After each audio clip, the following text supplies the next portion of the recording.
Set your mobile phone to silent or vibrate mode.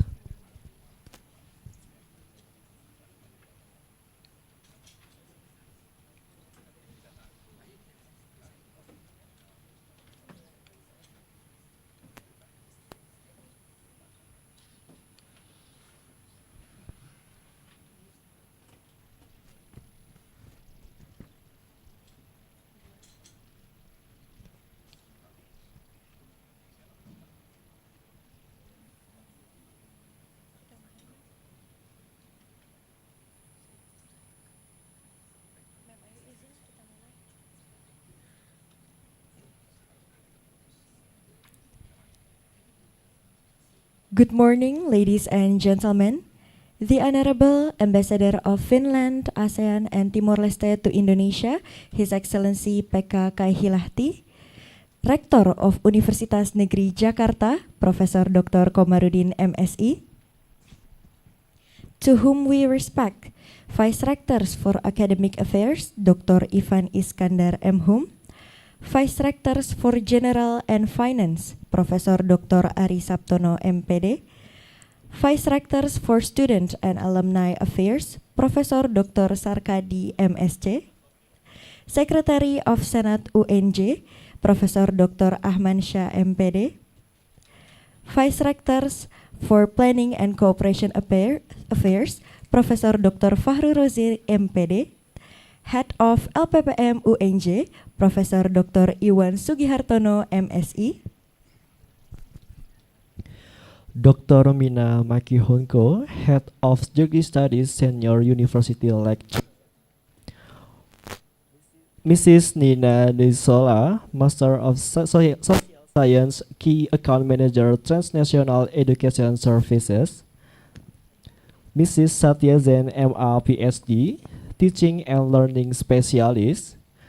Mr. Ferry Maulana Putra, MOCRT, Working Group Coordinator of Pre-Services, Teacher Professional Education, and all invited guests. Welcome to the Universitas Negeri Jakarta Tampere Seminar, Mentored, Not Supervised, How Finnish Teachers Are Being Prepared.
It's an honor and a precious opportunity for us, Danendra Daniswara, And Zalfa Shokina, as Duta Universitas Negeri Jakarta, to host you at this important event.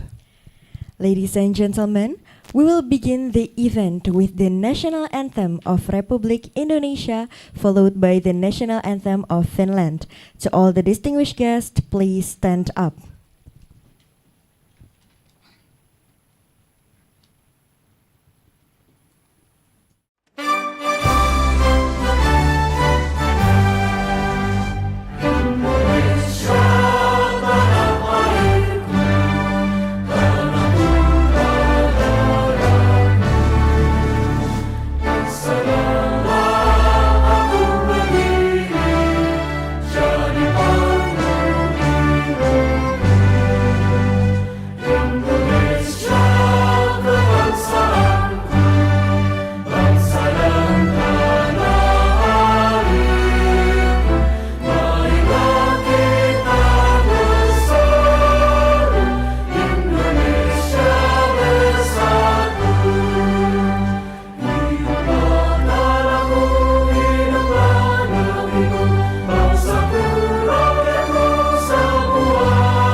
and please be seated.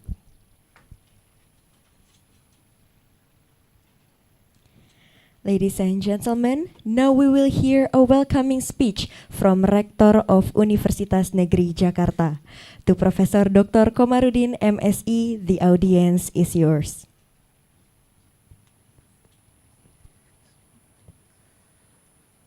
Assalamualaikum warahmatullahi wabarakatuh. Good morning, His Excellency the Ambassador of Finland to Indonesia, Mr. Pekka Kaihilahti. The honorable speakers of the seminar today, Dr.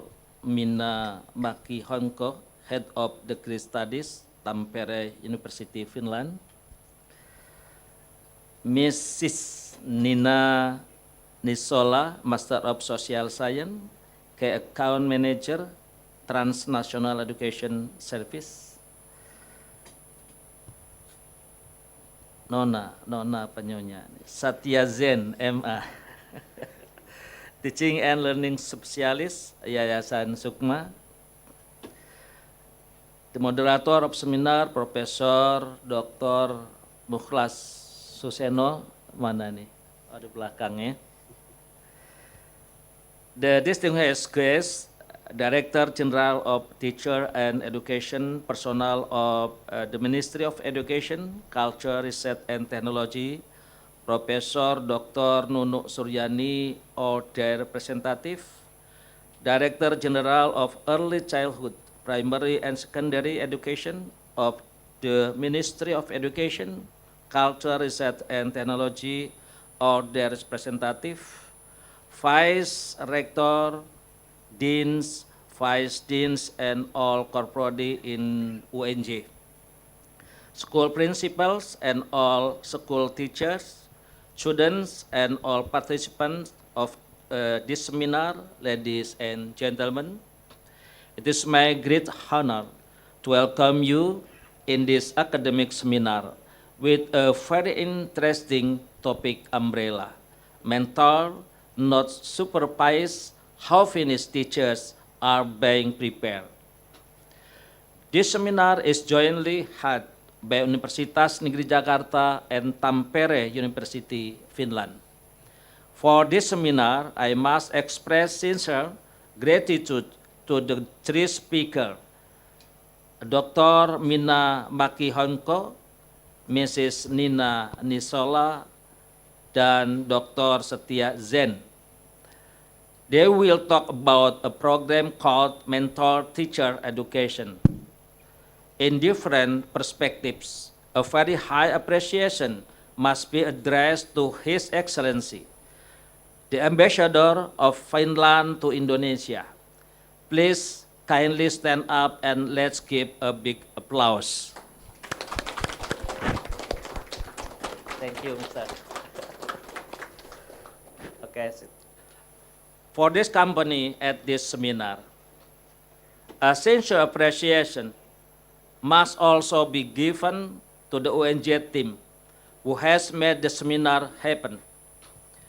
The Vice Rector for Planning and Collaboration, Head of KUI, Office of International Affairs, the Secretary of Rector, and the backyard team will help support this seminar.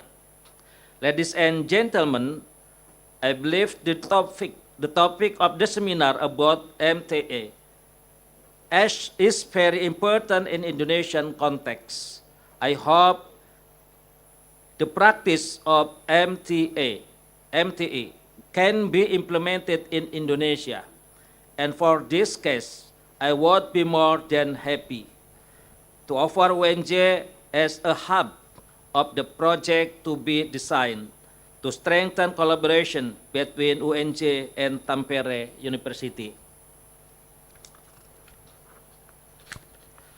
In addition, this is possible to enrich the activities of the Center of Excellence in Education that UNJ has made in collaboration with Victoria University of Wellington, New Zealand, and University of South Australia. Ladies and gentlemen, Please enjoy the seminar. I wish you find it content and beneficial. Now, as request, I officially declare this seminar open. Thank you. Assalamualaikum warahmatullahi wabarakatuh. Thank you, Professor Dr. Komarudin, MSc, for the welcoming speech given. Proceeding to the next agenda, Ambassador of Finland, ASEAN, and Timor-Leste to Indonesia will also be giving his remarks. To His Excellency Pekka Kaihilahti, the stage is yours. Thank you.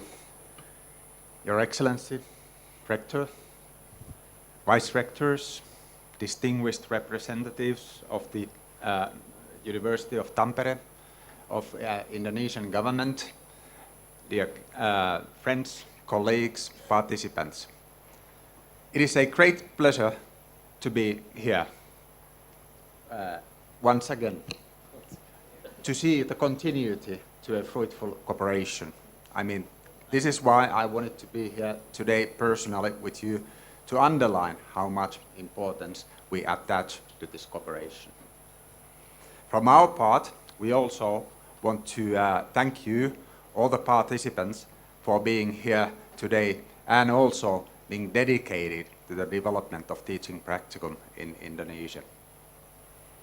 I will be brief. I know that we don't have the whole day today, and we have to give the floor to experts to have practical outcomes in due time. So I will be brief. I just want to emphasize a couple of aspects here. First of all, the significance of collaboration. We want to emphasize that in improving the quality of teaching practicum, you need a lot of cooperation. In particular among various stakeholders, such as universities, mentors, schools, and authorities. Thereby, we can promote guided and high-quality teaching training. And overall, not only in this context, but overall, we want to emphasize how multi-sectoral collaboration can yield innovative solutions and add value to the developments of teacher education in Indonesia. This has been a kind of, lesson drawn by a small nation with limited resources that has to incorporate inputs from various actors. And we also want to stress that all the participants in this context, whether from the public and private sector, they do play a pivotal role in the execution of this significant task. So today, I want to, as I said, I'm very pleased to be able to participate in this meeting. We have here today Tampere University's Mentor Teacher Education Program, and we will see how it can serve as a resource and support for highly skilled teachers. Teachers with deep understanding on how different students learn best and are also experts in their own field. We Finns, we always aim at practical, tangible goals and projects. So, my sincere hope and wish today is that this event will lead to concrete actions and collaboration that will enhance mentored teacher training in Indonesia and also support the professional growth of future educators. Thank you so much.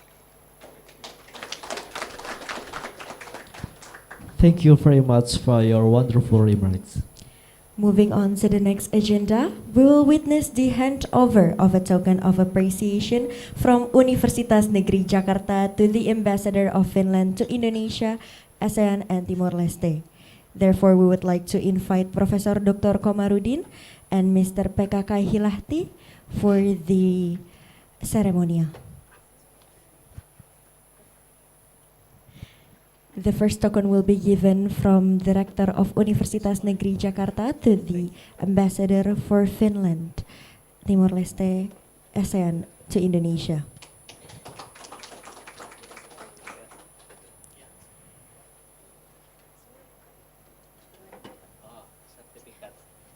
The next one will be certificate from Universitas Negeri Jakarta to the ambassador.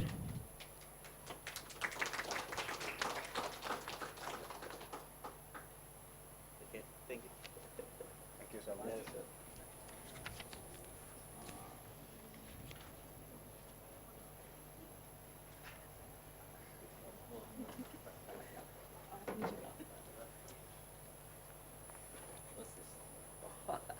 Oh, this is too much. This is too much. Too much. Oh, thank you so much. Thank you so much. Oleh. Yeah.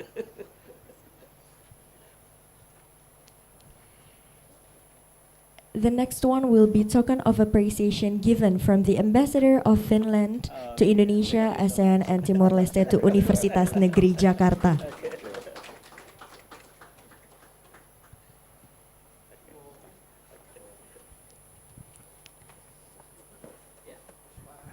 Next one, we will witness the handover of a token of appreciation for the speakers.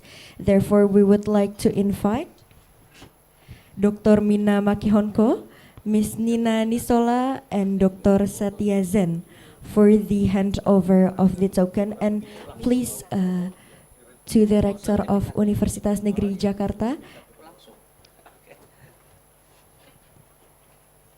we will do this ceremony again.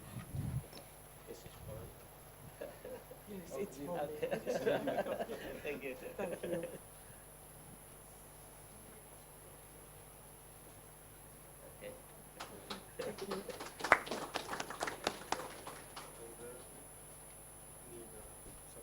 Iya. Nina juga. Nina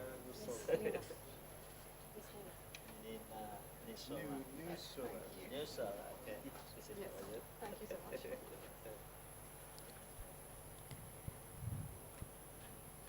Oke.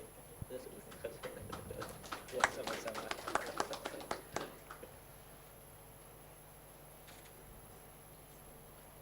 Satu lagi. Ya, terima kasih. Ibu Satya.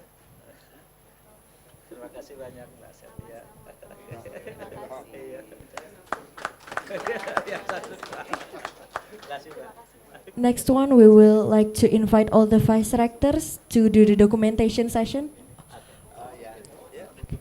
Okay, there is a token from Tampere University, Finland, to Universitas Negeri Jakarta. Thank you. Okay, thank you so much.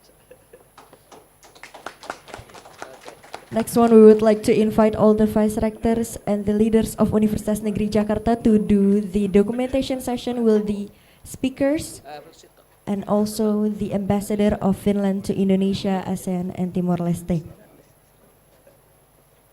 Yang lain. Pak Hermana ikut? Hah? Pak Hermana ya? Kan dari Finland juga. And also the Aseno. secretary of the embassy.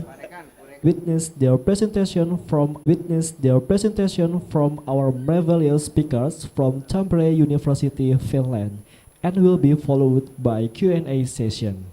The presentation will be guided by our moderator, Professor Dr. Muklas Suseno, as the lecturer for Department of English Language Education. Before that, please allow us to present you to CV of our moderator today.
Without further ado, please welcome our moderator, Professor Dr. Puklas Suseno. The audience is yours.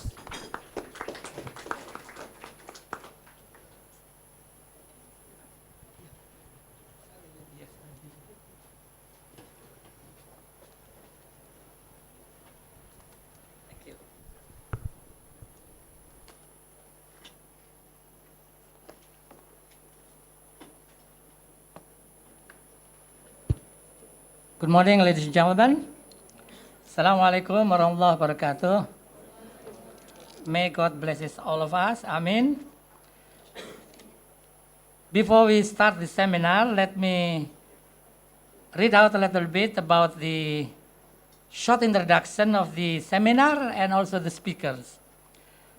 This seminar highlights practice teaching as an important part of Finnish teacher training. The seminar program introduces the background to the mentor-teacher. Remember, it is mentor-teacher training, not supervised. Yeah, so you will be talking what is meant by mentoring and supervising. Our speaker will be discussing about that. Three of speakers. Yeah, it is the mentor-teacher training and shares the perspectives when implementing the model in other contexts, especially, hopefully, in Indonesia, soon coming about that project, hopefully, yeah. Finnish teacher education is famous for its high quality. During this seminar, practice teaching is highlighted as an important part of Finnish teacher training. The seminar program introduces the theoretical and pedagogical background to the mentor-teacher training and shares the perspective when implementing in the model in other contexts, especially in Indonesia. Now let me read out the short biography of the three speakers because time flies very fast today, Friday. The first is Mina Makihonko. I hope that my pronunciation is correct, Mina. Yeah. It is, thank you. Yeah. Doctor of Education, Mina Makihonko is a senior university lecturer in special education. She has extensive experience of working as teacher educator. Her expertise covers also the fields such as teacher professional development and assessment of the teacher's competencies in different local contexts. Oh, Mina, similar with mine. Yeah, okay. I also we can work out with the teachers' professional development. Yeah. Dr. Makihonko has worked in several international projects, focusing especially in education policy, strategy, and system development. Speaker number 2 is Nina Nizola. Also, my pronunciation Recording is in good. progress. Master of Sciences, Nina Nizola works as a key account manager in Transnational Education Services in Tampere University. Nina is responsible for commissioned international training programs in all its phases, from designing the training services to budget. It is very difficult, yeah. Many people don't like that, but Nina focuses in the budgeting, negotiation, yeah, and contracting. Yeah. Nina has already several years of experience in working with Indonesian partners. Thank you, Nina. Now, last but not least, Ibu Satya Zen. Pakai bahasa Indonesia aja ini ya. Ibu Satya Zen is Aceh asli dari Biren ya, dari Biren. Satya Zen is experienced as teacher, school leader, and trainer. She started her career as teacher in Jakarta, di lab school dulu ya, di lab school dulu ngajar di school ya, for some years ya, juga di SMA 8 ya. She started her career as teacher in Jakarta and then moved to Aceh and worked there prior to her study in Finland. She recently completed her PhD from Tampere University. Kita beri tepuk tangan. 2 minggu yang lalu sudah ujian terbuka mempertahankannya dan lulus ya, sebenarnya lulus ya. Okay, yes. It's a program between Indonesia, and Finland. Ladies and gentlemen, without further ado, let's give a big applause to the speakers, 3 of them. Now I believe Mina will be starting. Okay, thank you. After that, followed by Nina and Ibu Satya. Okay, please, time is yours now.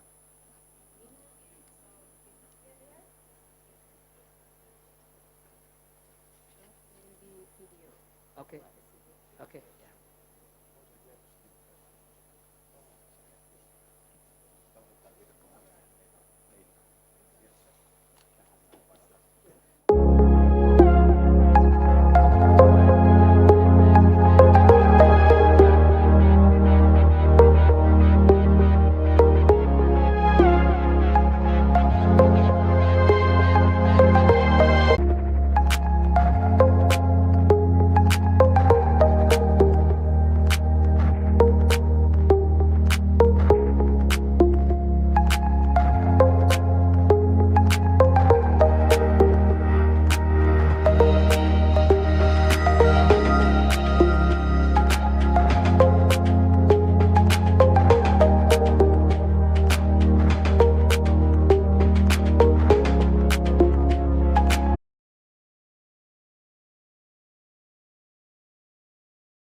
Well, now without further ado, Mina, now time is yours. Okay. Yeah, please, you may start.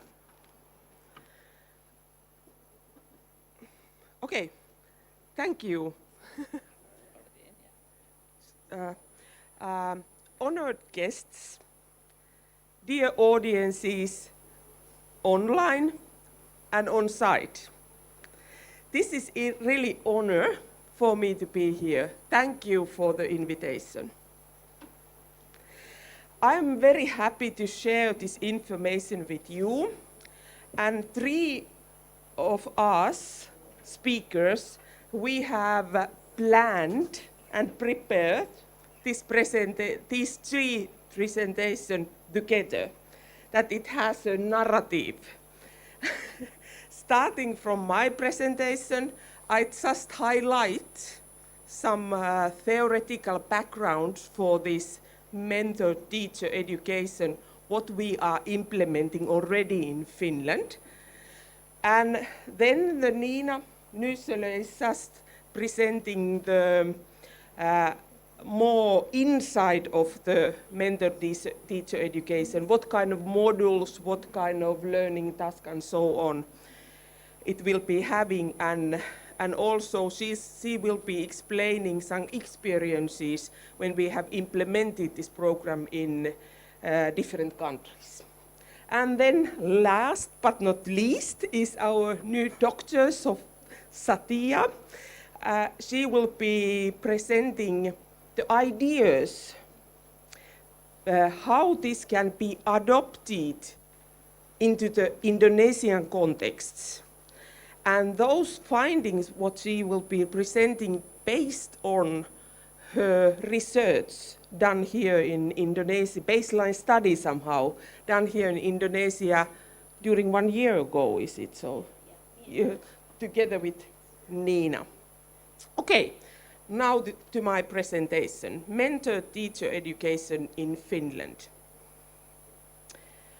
I'm going to present in my presentation the background ideas why we have started to implement this kind of teacher education practices. Then we have the specific institution in our universities in Finland. We have a teacher training schools.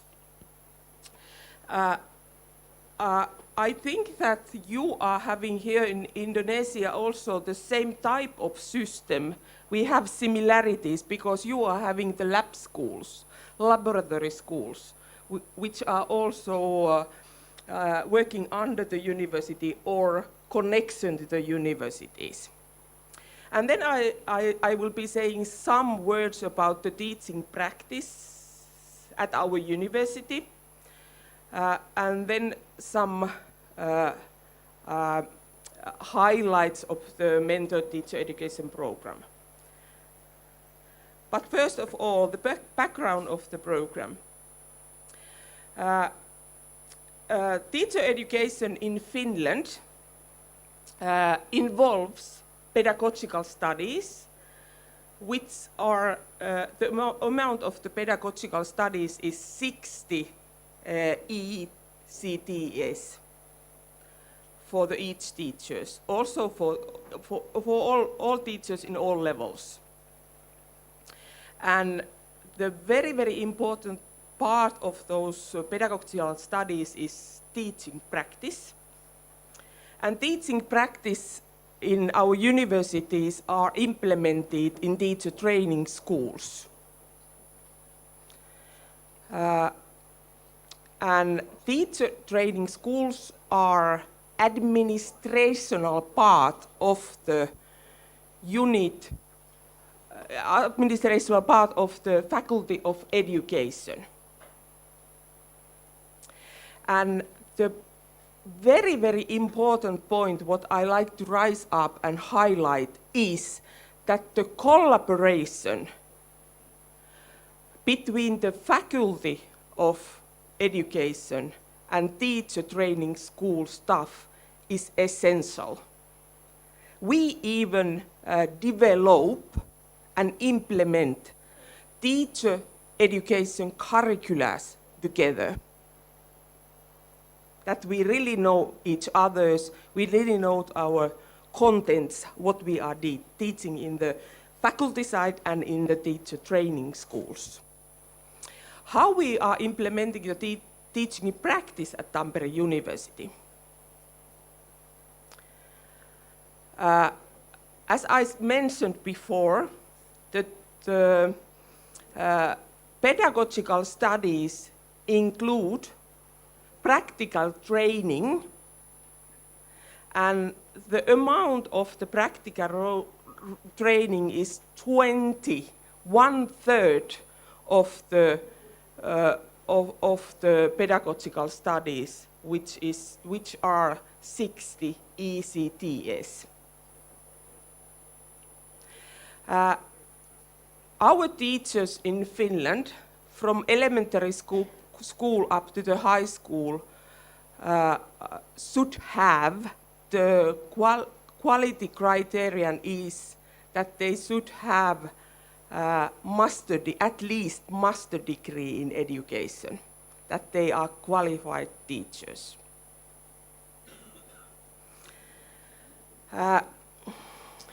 And how we are implementing the teaching practice. First of all, we will start with the teaching observation. getting to know what is teaching, what is the school. Of course, all of our teacher students has been in school and studied 12 years at least, but still they should use the different eyeglasses and look at the school system and teaching from the student view, teacher-student view, not just the ordinary school student. Teacher students also giving supervised lessons alone or together with other teacher students. Supervised mean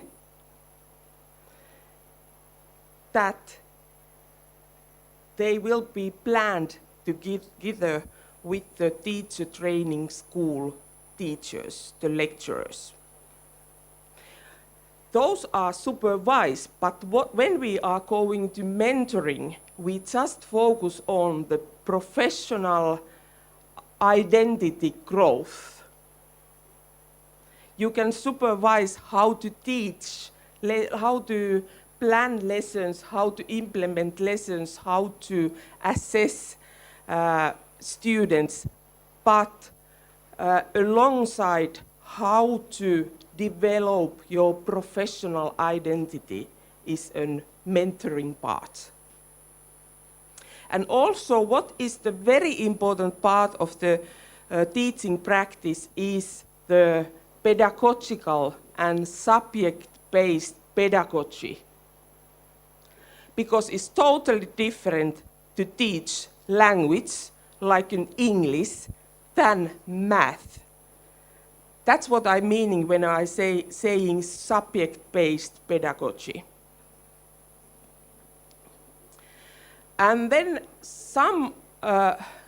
because I said that in Finland we have a teacher training schools, I like to say something about that. Almost all over the Finland, it's scattered all over the Finland. We have 7 universities who are having teacher education, and all of those universities we are having also the teacher training schools.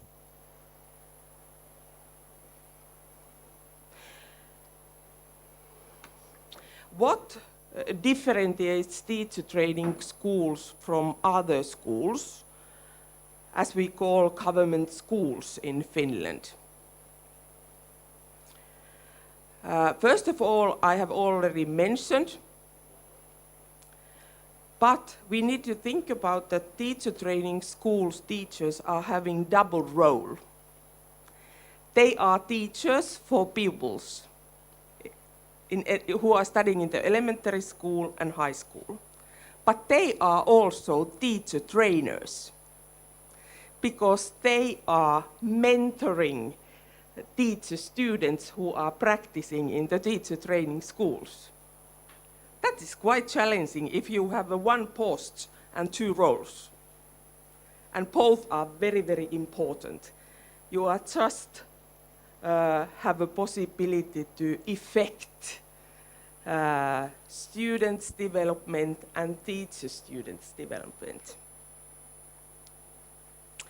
Closely with the teacher training schools, it's not only focusing to the teaching practice, but we also do research activities together.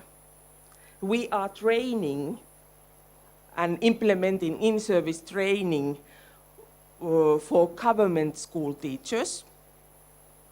We are saying that we are having development activities. We are developing our teaching methods, pedagogy, didactics, and do different kind of pilots. And as you can see, the teacher training school teachers are mentoring class teachers who are teaching in the elementary school from grade 1 up to grade 6, subject teachers who will be teaching junior high and high school, student counselors, and also special education teachers. All kind of teachers who are working in the school context.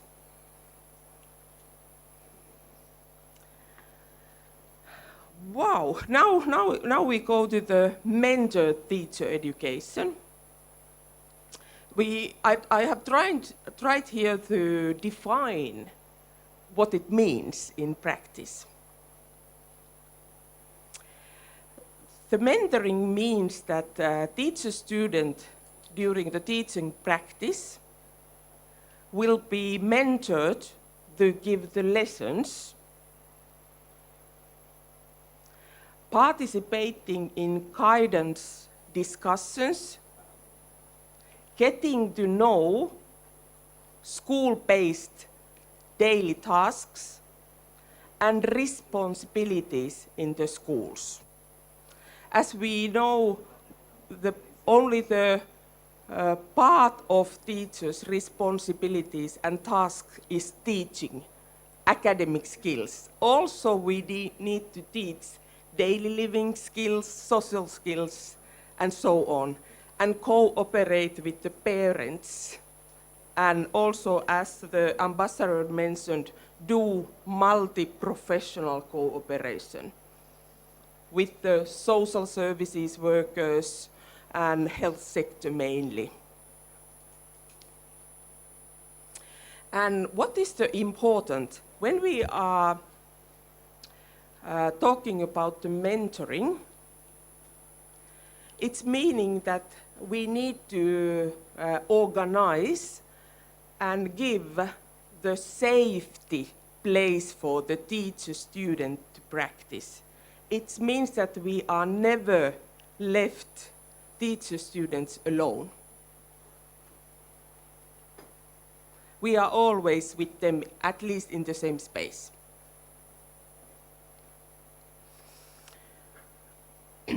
And what is the strengthness of the practical sessions? In the beginning,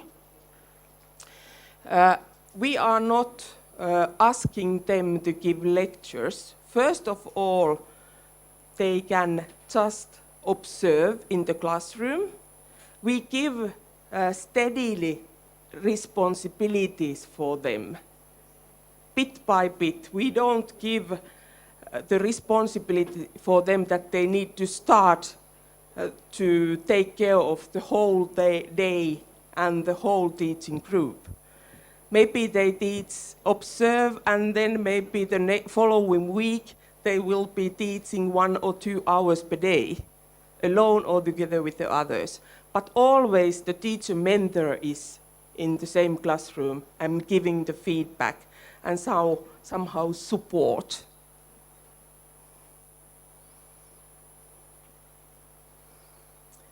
And why we think that the mentor teaching practice is important? These statements, based on the research findings which have been done during last 50 years, and also based on the experiences and students' feedback after the teaching practice periods, because we are collecting always feedback from the studies or courses from the students. The mentor-teacher practice increase teacher-students' motivation and engage to learn. Because as we know, when we first time go to the front of the classroom, we usually are so excited that we can't even remember our own name.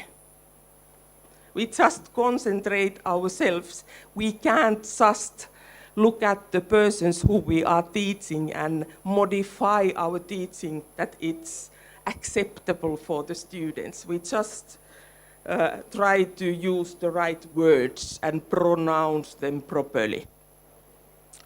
And also engagement of learning, because the teachers are not, when the teachers are graduating from the degree programs, they are not ready. They have license to teach. We support lifelong learning. You have to follow your time and read and find new ideas to teach. Develop your teaching. And also the mentor teaching practice increase the understanding of students by mentoring teachers. They are having the close collaboration, and the idea, the focus is that they will be creating dialogue between each others, not just sitting and talking, but creating the dialogue. It's the big requirement, is it? Mentor teaching practice also increase the teacher-student independency, and also the responsibility and understanding of the learning process of the students. Focus and taking care, consider for teacher-students' needs, because all students are individuals, and we have to get to know them and support their learning. And the last one is to foster the lifelong learning process. When you have a first teaching practice, you are not ready, you are not full teacher. You need help from the mentor teacher. Okay, this is the last slide. And when we, for example, at the universities, when we are developing our curriculums, we always include learning and outcomes. Of course, we have in curriculums the content of the course, but also learning outcomes of the students. And for the teaching practice,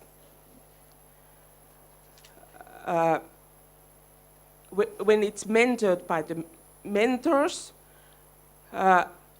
when we create this mentor teacher education program, we also started to think about what are the learning outcomes for the mentors who are attending and study this program. And here are the ones. They are 5 main learning outcomes. After this training, the target is that the teachers who has attended to this mentor training are motivated and committed to the field of education and teaching. Have strong professional identity and self-esteem. That is very, very important part of the teacher's work. It supports also the teacher's well-being. You have to respect your own work and get to know that you are the expert. And also, one outcome is get to know and implement evidence-based practices. All over the world, we are having a lot of research about the teaching, learning, assessment. It's important to get to know which of those research findings are supporting our practices and are effective. what kind of methods are useful for teaching, for example, English language. Also, the classrooms in everywhere of the world are very full of diversity. And one outcome is that teachers have ability to meet the diversity needs of the teacher students, because they are not all the same like. They are also individuals. There is no need to grouping them. And the last but not least is interaction skills, communication skills, cooperation, and problem-solving skills. I usually say to my teacher students that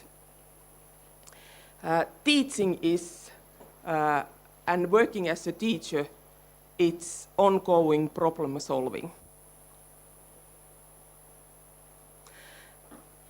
But this is the last slide. The aim of the mentor teaching practice is to bridge the gap between the practical teaching and pedagogical studies. Because teacher profession is very practical. But that the quality of teachers and the teaching quality depends on the theory behind. Okay, thank you. Thank you, Mina. Yeah. Well, before we go further with two speakers, I just do Googling to see what's different between mentoring and supervising. If you can do that, yeah. This is what I can find. One of the major differences between supervision and mentoring is that the former is often task-oriented. For example, completion of the thesis or dissertation or other classwork.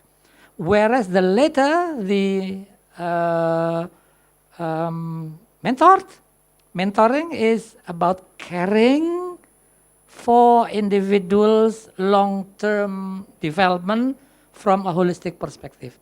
So ladies and gentlemen, we will see how it can be implemented. Mina will be talking, maybe, Nina, sorry, yeah. Maybe something little bit with the project in Brazil, maybe, yeah. And also after that, Pusatya will be talking how it can be done in Indonesia. Okay, ladies and gentlemen, let's have Nina, and after that, followed by Ibu Satya. Thank you. Nina, go ahead. The floor is yours. Thank you. Honored guests here on site and online, and I'm very thankful that we are all here sharing the ideas and discussing the teacher education. And yes, I have been here in Indonesia already several times, and in UNJ I have visited, I think 8 years ago for my first time, and that was also my first time in Indonesia. So Professor Suseno, I'm very happy that we are able to continue the collaboration here. But yes, Dr. Minna introduced you to the Finnish teacher training and how we have been working with this practice teaching there several years, I could say that decades. We have a lot of researchers who have been studying the mentor teacher education from its different angles, and I would say that it's the cornerstone of the high quality of teacher education in Finland. This is the outline of my presentation. I will shortly introduce to the background of this training program we have implemented in Brazil. I'll tell a bit about the outcomes of it, and then also introduce during the program to the structure and contents of the program. But why we decided to make a real program out of this Finnish teacher education? During our traveling, during our conferences all over the world, we realized that there is a global interest in this Finnish teacher education. And we realized that this mentor teacher training could be something which could give the tools and the key to the high quality education also globally. And then in the Faculty of Education and Culture in Tampere University, together with our teacher training school, we decided to design a specific program for global teacher education institutions, which would introduce then the core concepts and methods of this Finnish practice teaching. And we decided to make it a professional development program. It's not a short course or it's not a degree program. It's meant for the in-service teachers who are working together with teacher students in their lab schools, in their teacher training schools or other partner schools.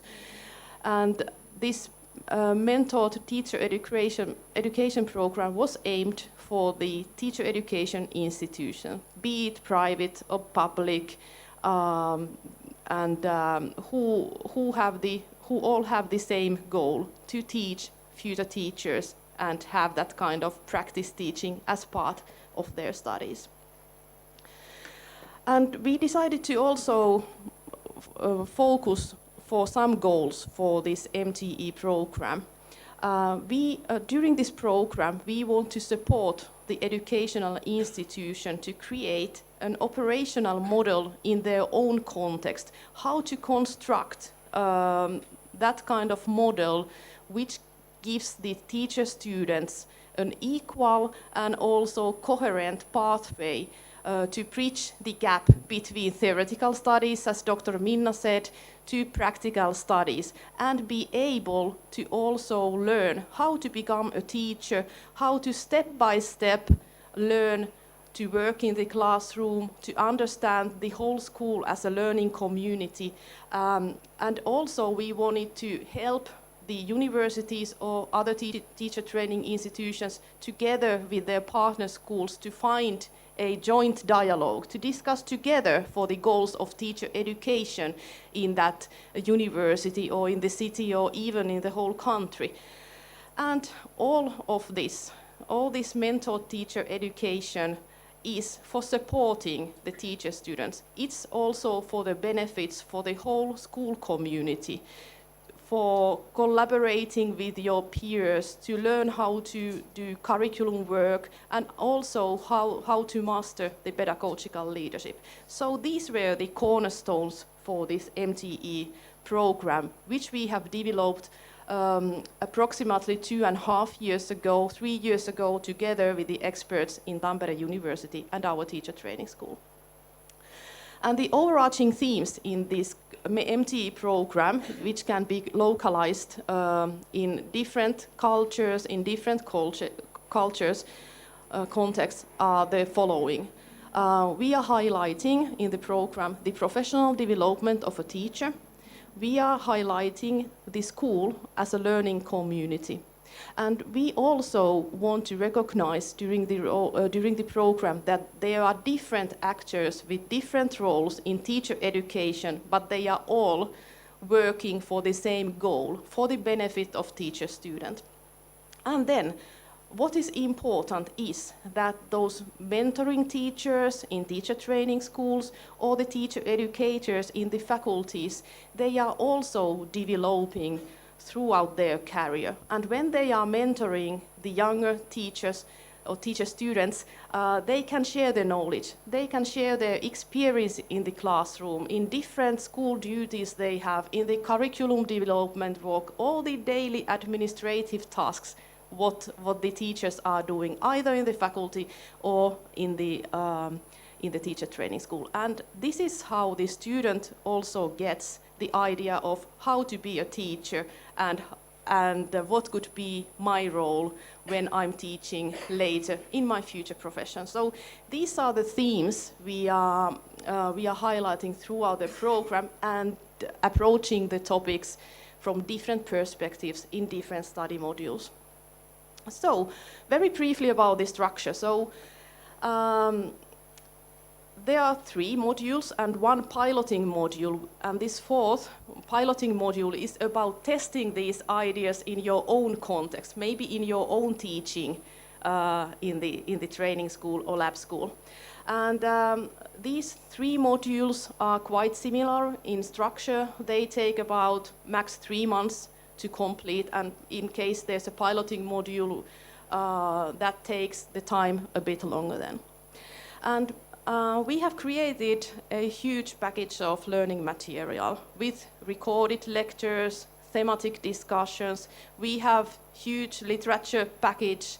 We have also tailored individual assignments and group assignments for different kind of topics. And then we have had also online meetings, question and answer sessions, for example, and kick-off seminars.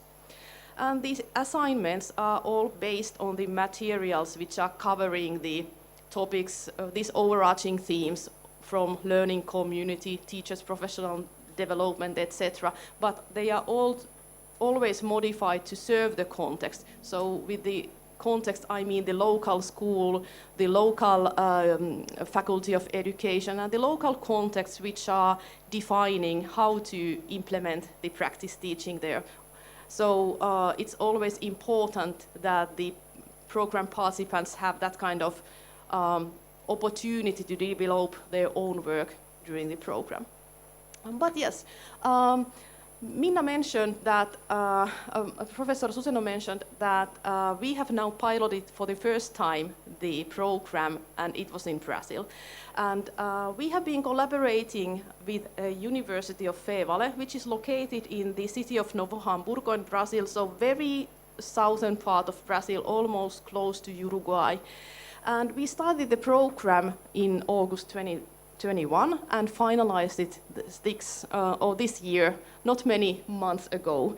And there were altogether 70 teacher educators from the local university and their teaching training school who participated in the program. And our original idea was to implement the program in that kind of flying faculty or hybrid model, in that sense that our teachers could travel to Brazil, have the contact teaching weeks there, continue the collaboration over online. But then COVID-19 happened, and we had to switch the whole program overnight, basically, to fully online program, and that was also quite a project for me and the teachers there. So I'm very happy that we were able to create quite unique set of material for this kind of online program purposes. Yes, as I mentioned there was a package of learning material, and we also had that extra twist there. We had to all translate and dub all material in Brazilian Portuguese, because English language is not typical there in Brazil. So, for example, in these training videos, Minna Mäki-Honko is speaking fluent Brazilian Portuguese there. So it has been also quite entertaining for us. But we had professionals helping with that, and that was very exciting. But this was also the great opportunity to test how to localize the program. So now we are able to basically do that in every language.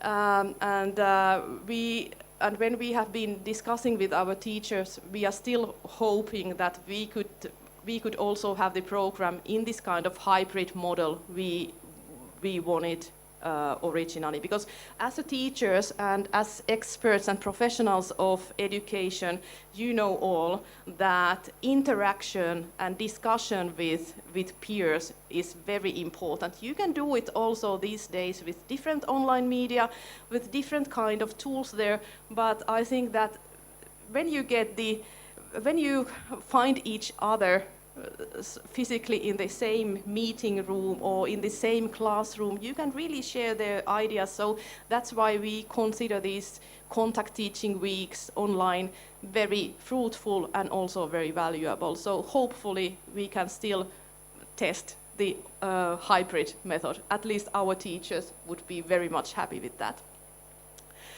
Yes, we ended the program with a festive event in June in Novo Hamburgo. The 70 participants got their certificate of participation there, and our teachers Minna Mäki-Honko from Tampere University and Minna Van Noonen, who was responsible for the program in our teacher training school. They were able then to visit Brazil, and they met the program participants there, and also had the evaluation discussions with their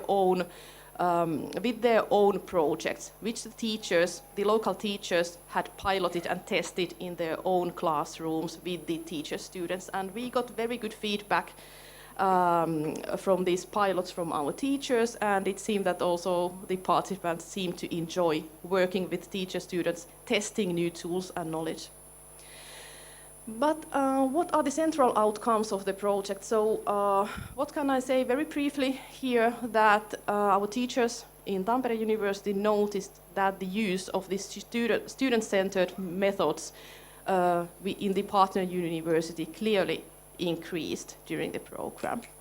And these supervision discussions between the mentor teacher and teacher students, they changed from these more evaluative and supervisor-oriented activities towards more interactive dialogue, which we are very happy to see. I think that gives also a good ground for the university to continue their own internal development towards maybe then constructing their own model later for this mentor teacher education. And also, it's not just giving knowledge, it's always receiving something for us. So we have noticed that during this pilot also we have learned a lot.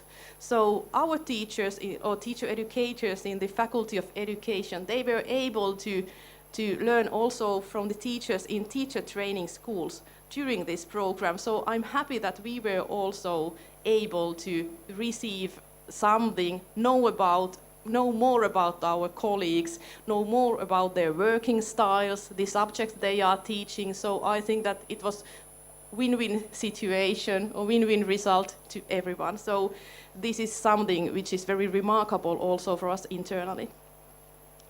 And what happens now with the local university there in Brazil? So we are continuing the collaboration with them. In Brazil, they have that kind of degree called lato sensu, and it's a degree between bachelor degree and master degree. So this lato sensu degree is more like professional degree, and quite many people who are already in working life and they would like to add their competencies at some field of study or some field of science to maybe have better opportunities to get recruited to somewhere else or get a higher position in their institution. So this lato sensu degree is very, very typical there. And this Fevale University has created a lato sensu degree in teacher education. And after this MTE program, the people or the participants or teachers who have got this certificate of participation in this program, then they are able to include these credits to this lato sensu degree. They have to, of course, add there some stuff. This program benefits the participants also in case they would like to continue their studies for this professional degree there locally. And then another option which we have planned together with the University of Fevale is that they are able to teach this MTE program of 14 credits in Brazil by using the material created by Tampere University with the cost of licensing fee. So they are able then to start training the trainers with this kind of structure. And yes, I have been very happy with the collaboration with the Fevale University. I have been very happy for getting to know the mentor teacher education in general. I know more about it than, for example, 2 years ago when we started or 3 years ago when we started the planning for it. So in case you are interested in hearing more about this program, how we have developed it, what kind of feedback we have got from our teachers and also the partner university. I'm very happy to meet you online. We are leaving from Jakarta tonight, so unfortunately there's no opportunity to meet on site for a while, but I'm available through email. I'm happy to organize an online discussion with you, and I'll invite also Dr. Minna to this discussion. But yes, I think that my time has probably been here. Thank you, terima kasih. Thank you, Nina. Ladies and gentlemen, let me read out a little bit once again about what I did Googling about Finland quality education. Finland ranks third in the education ranking by countries in 2031. I believe this a little bit. Yeah. Finland has the highest rate of high school completion in the world.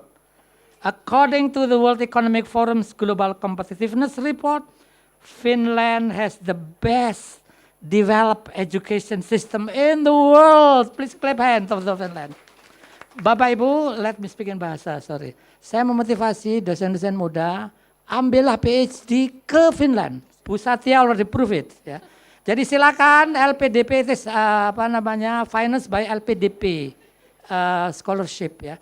Jadi ke Finland. Ini ada Mas Ferry juga dari Direktorat Jenderal Guru. Maybe we can propose to our Director General Mas Ferry to make another group in addition to Australia team ya, ke Finland ya. Let's go to Finland to have a collaboration with it ya. Ya Pak Temu ke sana ya, tetapi we need follow up Mas Ferry. He's from the Director General of the Teacher Education ya. Ya. And di sini ada juga second secretary of the embassy. Nanti untuk urusan visa, I hope it is a little bit easier ya. Ibu Sekretaris 2 dari embassy. Of course the His Excellency Ambassador also will support when we have collaboration with Finland. Bapak Ibu, mari kita bagaimana pengalaman Ibu Satya having experience in Finland for how many years ya? 6 years in Finland. Dan bagaimana implementasi dari MTE in Indonesia. Please, Bu Satya, the time is yours. Thank you. Terima kasih, Prof. Suseno. Is it okay if I speak in Bahasa or should I speak in English? Bahasa is okay. I will try to Campur slip ya, in. Yes, campur I will try ya, to slip in mixed. some of the languages. So, Bapak dan Ibu yang terhormat, Assalamualaikum warahmatullahi wabarakatuh. Ya, alhamdulillah saya bisa kembali lagi ke UNJ, ke Rawamangun. Jadi saya ingat 20 tahun yang lalu saya dan ada satu teman di sini kita memulai karir kita sebagai guru waktu itu sebelum saya ke Aceh. Nah, jadi kali ini tahun lalu saya dengan Ibu Nina juga sudah kembali ke UNJ untuk berdiskusi dan juga mengunjungi beberapa universitas di sekitar Indonesia, di Jakarta dan sekitarnya untuk mencari tahu seperti apa sebenarnya practice teaching atau praktikum sudah dijalankan karena memang sudah banyak sekali perubahannya dan sangat dinamis dan kami melihat ada tren yang menggembirakan dan juga berdasarkan diskusi tersebut saya juga melihat bahwa kemungkinan untuk menerapkan MTE itu sebenarnya cukup besar dan cukup banyak. Nah, jadi ini harapan semoga misalnya kita akan ada perubahan dan ada perbaikan terus-menerus ke depan. Ini memang trennya sudah ada, kita ingin ikut berkontribusi terhadap tren positifnya. Nah, so I was discussing about our visit last year to different universities and the discussion.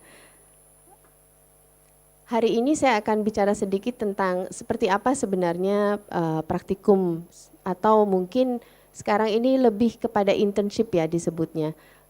Sudah dijalankan di kampus-kampus untuk calon guru. Kemudian yang kedua saya akan mencoba mendeskripsikan mungkin apa saja sih considerance, apa hal-hal yang mungkin bisa kita pertimbangkan ketika kita ingin menerapkan MTE ini di Indonesia.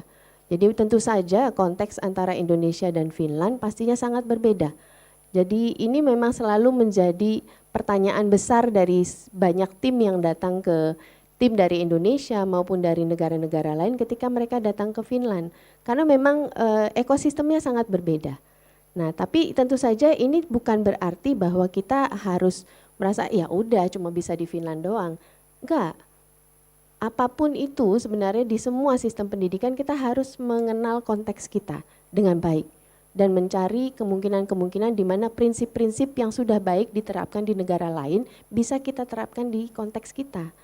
Nah, jadi mungkin tadi Dr. Mina dan Nina juga sudah menceritakan bagaimana kontekstualisasi itu dilakukan misalnya di Brazil ataupun misalnya di Finlandia sendiri, karena meskipun teacher training school di sana ada 7, masing-masing teacher training school mereka punya cara sendiri untuk bagaimana MTE-nya itu bisa dijalankan. Nah, jadi Bapak dan Ibu kita nanti akan sama-sama berdialog. Ya, mungkin setelah presentasi ini kita akan sama-sama berdialog, mencari tahu secara interaktif tadi seperti yang sudah disampaikan Ibu Mina, apa saja kemungkinan yang bisa kita explore di sini.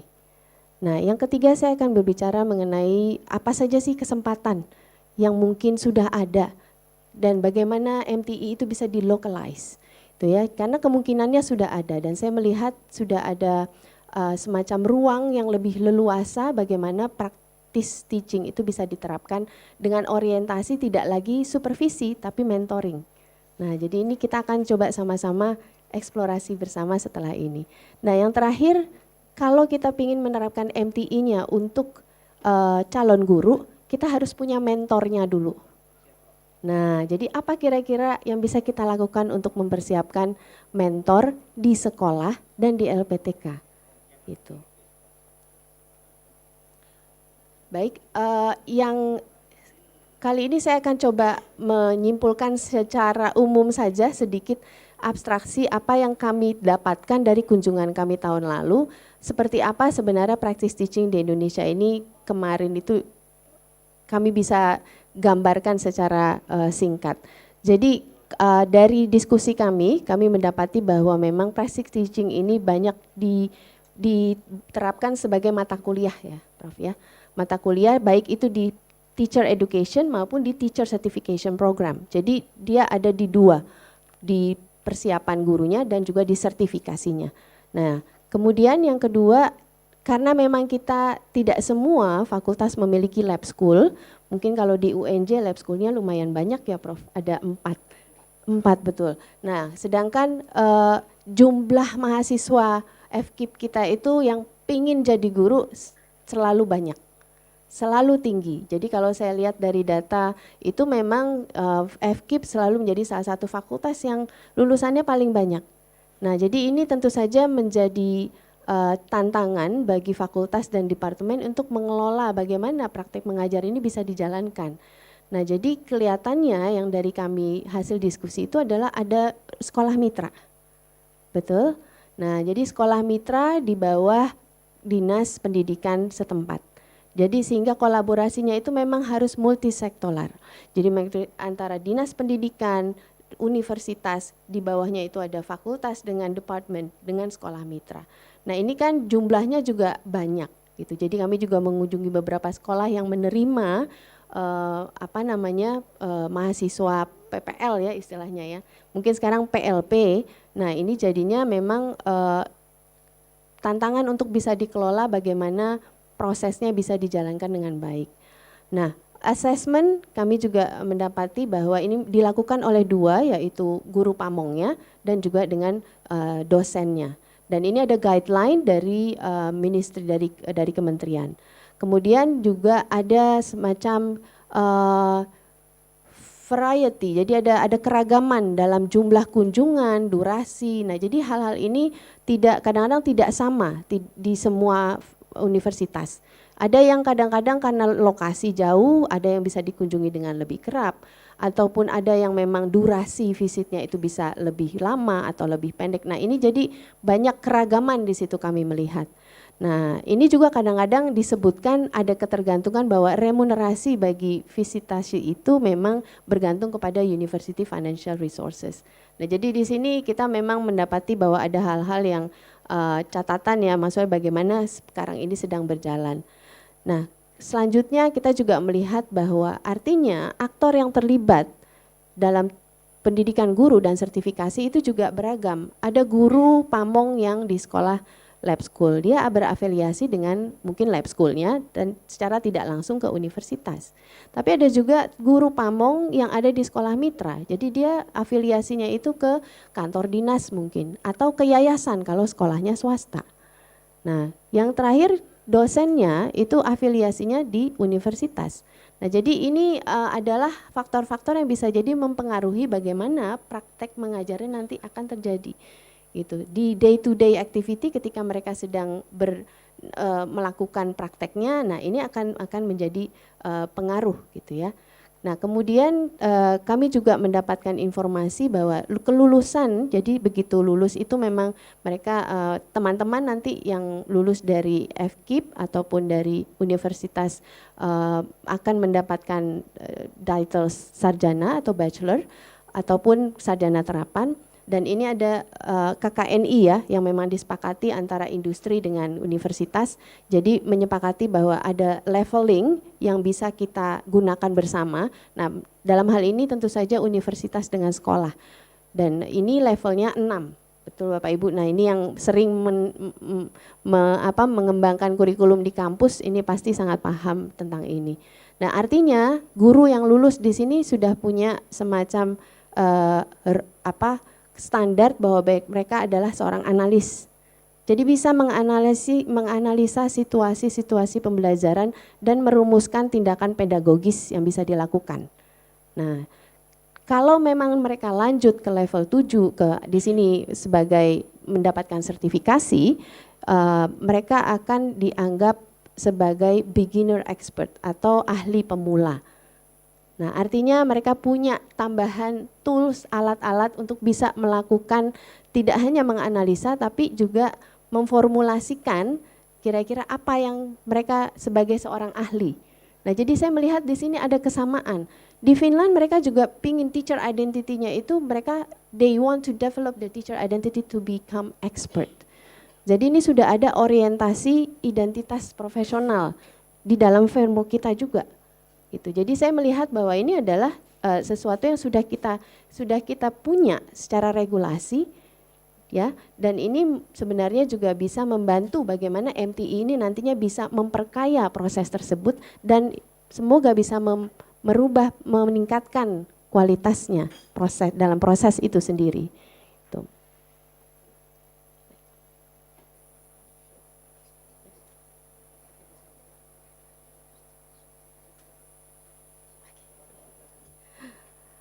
Nah, baik saya lanjut. Jadi apa konsideran yang bisa kita pertimbangkan ketika kita ingin menerapkan MTI? Satu, seiring dengan perubahan misalnya yang sudah terjadi selama ini dalam kurikulum sertifikasi juga, kita melihat bahwa practice teaching ini sudah menjadi elemen yang esensial.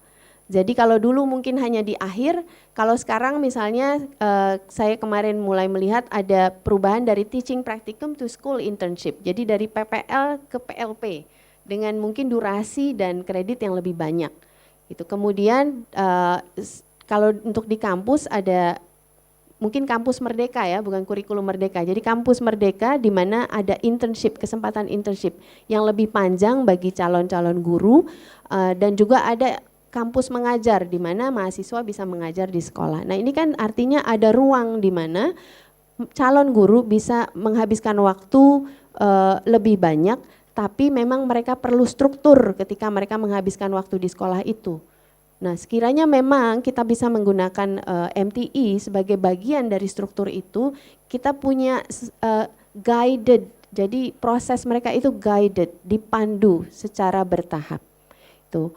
Nah, kemudian kami juga ini tahun 2022 kita mendapatkan informasi bahwa di sertifikasi guru itu sudah menggunakan on and off model practice teachingnya.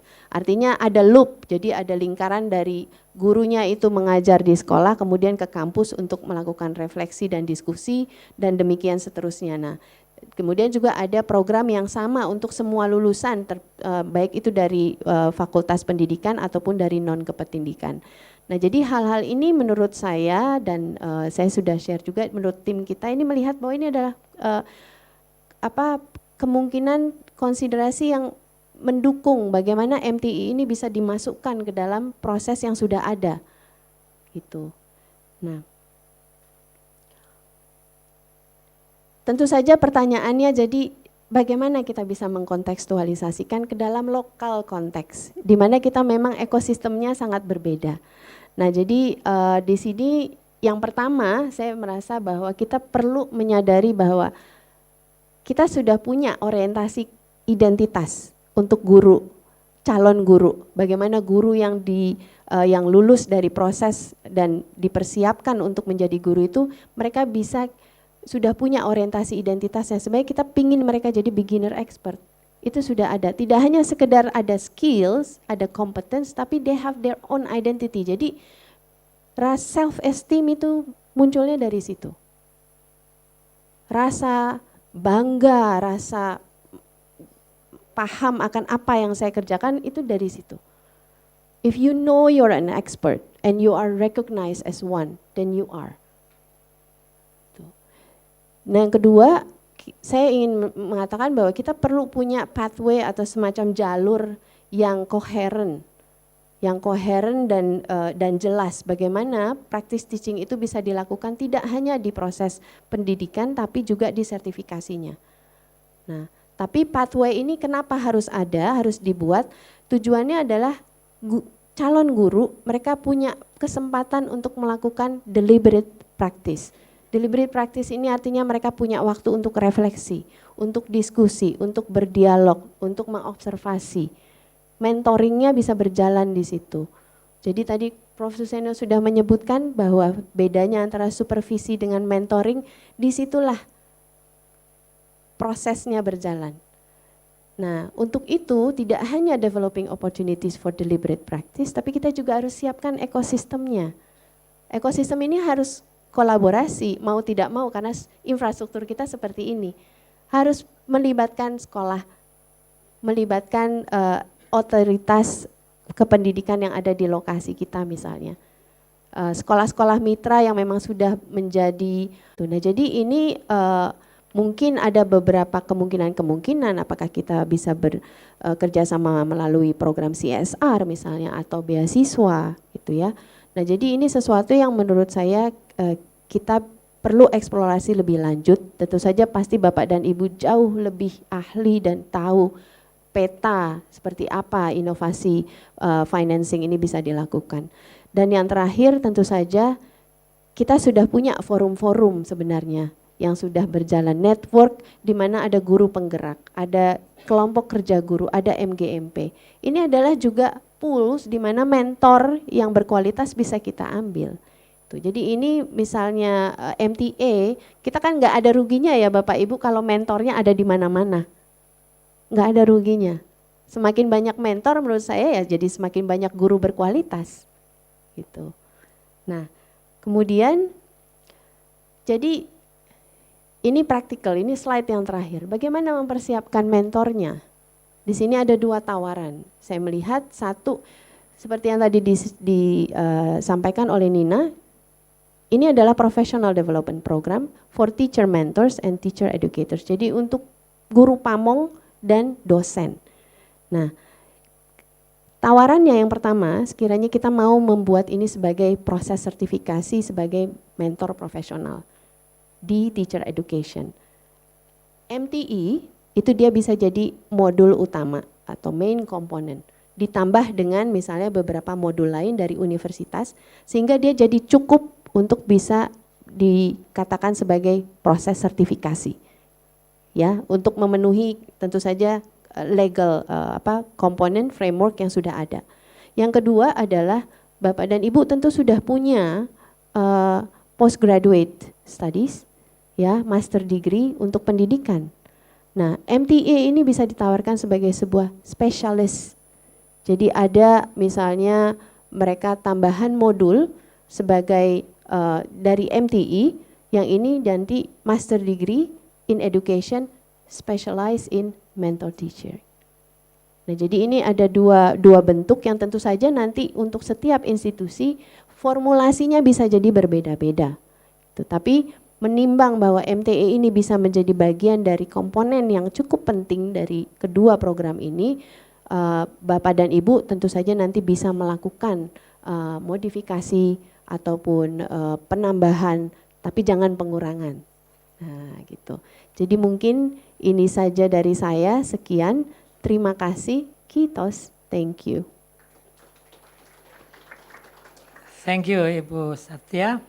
Ladies and gentlemen, it is now 10:16. This is Friday, and we will end our meeting at around 11:15, something like that. So it means we have 1 hour for discussion. Yeah, please, from the virtual participant, also you may raise question. Now it is from the offline. Ya, tiga dulu ya.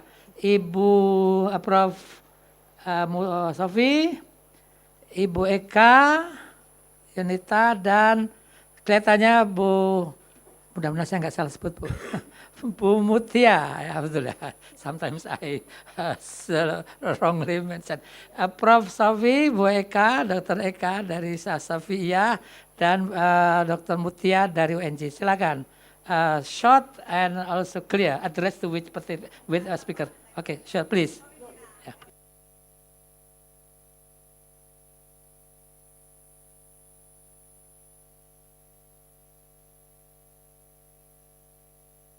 Use the microphone, Prof. Sorry. Kita kan punya sistem di Indonesia mungkin berbeda dengan di Finland ya, of course ya, different system Finland and Indonesia. Saya pernah visit juga ke tempatnya Mina di Finlandia.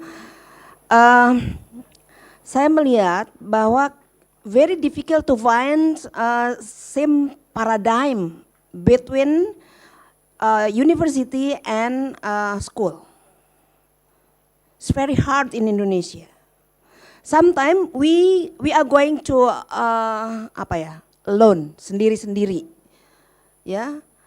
School achieve their own goal, and university also we have a goal our own, gitu. Nah, bagaimana menyatukan, how to integrate it between our paradigm in university, theoretical framework, and like Mina mentioned, and practical framework in school and theoretical framework in university. Itu Pak, yang kita rasakan, kita menitipkan anak, Yes. anak kita menyerah. Okay, we get the point, yeah. Yeah. For this, okay, I believe it is not only addressed to Bu Satya. Mina, you may also comment because it a little bit, ya. Ibu Babim, apa one by one, or I think which one do you prefer? One to one question and then answer. And one more Pak Seno, ini Okay, kan please. MTA ini kan kayak semacam sertifikasi ya, yang I'm sorry, 3 months is enough for 3 months for MTA? 3 months? Okay, it will be answered by the speaker. Okay, 2 points, yeah. Okay, thank you, Prof.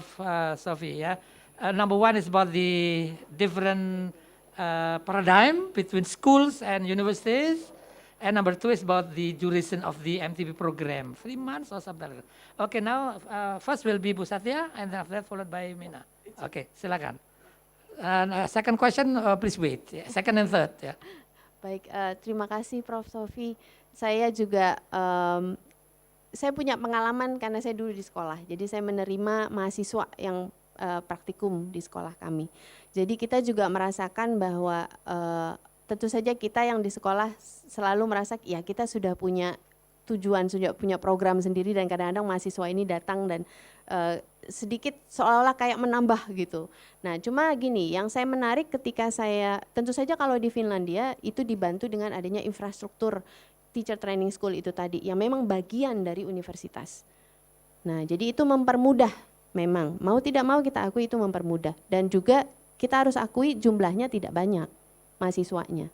Ya, itu satu. Yang kedua, Tapi bukan berarti misalnya di sini kita merasa ya udah apa karena ini tantangan yang tidak mudah, saya paham. Cuma saya menangkap ketika saya berbicara di sana dengan guru pamong dan saya diskusi dengan dosen dalam rangka persiapan ini, saya menemui ada satu frasa yang istilahnya mereka sama punya orientasi yang sama, yaitu adalah mereka sama-sama penjaga profesi guru. Itu.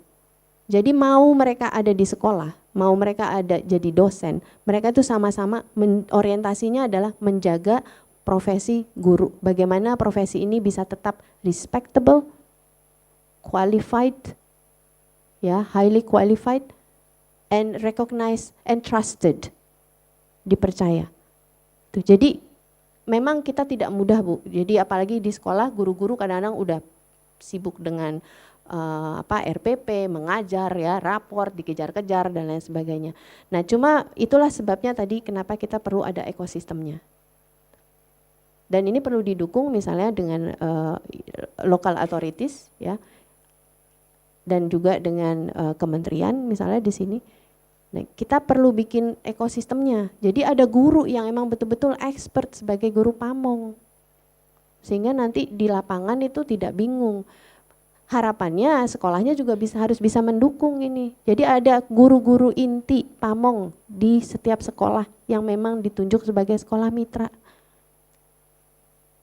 Jadi itu mungkin secara praktis berbasis juga hal-hal yang saya temui ketika saya di sana. Betul kita tidak ada infrastrukturnya, tapi kita bisa bikin.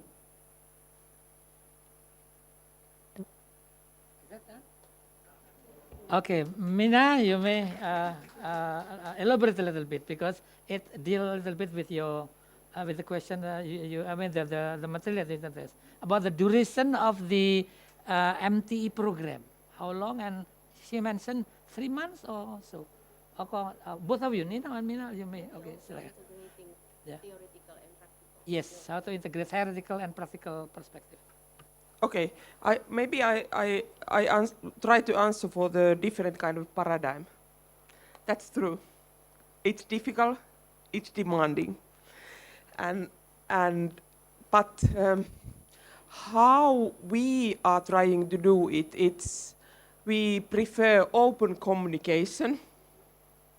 And for example, in my case, next Monday, when I'm going back to Finland, I will be going to the teaching practice school for 3 hours. We are planning together the new curricula, how we are going to, what we need to put there about the teaching practice. We are doing it together. It's somehow you need to encourage yourself to go there and spend the time with the teachers and discuss them, that we can somehow reach the same level of discussions. Because usually we just think that, okay, we are just taking care of our own part at the faculty, and then the teacher training school teachers take their own path. But the teacher profession is demanding because it's very practical. But the teachers are trained at the university, which is theoretical institution. That's why we need a lot of discussion. Of course, I have that privilege that I have worked as a teacher before, and even in the teacher training school. That's why I know the practices there. But I have now worked after that issue when I was a teacher in the primary school. I have worked at the university 10 years, and it's meaning that long time, and it's hard to remember how it's the work as a teacher in the school. We have 3 different kind of challenges at the university and also at the teacher training schools, and also the concepts what we are using are different. That's why we need close communication, interaction, and collaboration. And even we sometimes we have free time activities together, playing, for example, volleyball or badminton together, that we get to know each other. Thank you. Maybe Nina about the... Thank you, Mina. Now, Nina, please, you may. Yes. Something about the MTE program we have just piloted. So for your question concerning that, could it be implemented in 3 months only? So I would say already now that it's not possible, because all these 3 modules are quite time consuming in that sense that they include a lot of material, not just reading material, but there are the lectures you have to follow either online or on site if that's possible. And then we have also highlighted the importance of reflection and these assignments. They are either individual or group assignments, and that takes time. And also, in case the institution is interested in choosing the 4th module, which is about designing an own project in your classroom with your colleagues for a topic which is dealing with the practice teaching or mentor teaching from some perspective, it takes also time. You need to design the project, you have to implement it. So even if the person would be freed from her work 100%, so I think that she couldn't be able to finalize the program in 3 months. So in this presentation, I told that it's about 10 to 12 weeks for one module. And in case the participants are also working full time, either in the faculty or in the training school. So in this Fevale case, it took that 1.5 years to be implemented, because it takes time, and in case the participants are working full time, so it cannot be done quicker. But yes, thank you. I think that this question was also very good, because I didn't probably open enough how the program is implemented and what does it actually need. So it needs time for reflection, time for really getting to know the material, and also time to get to know your colleagues also who are working together with you and who are participating in this same program. Thank you. Thank you, Nina. Now, before we come to the second question, I will invite a question from the Zoom meeting. Please write your question in the chat box. So the staff of the committee will send the chat box to me, and I will read it out. Okay, now second question, please, from Dr. Eka Yunita from Universitas Asaphia.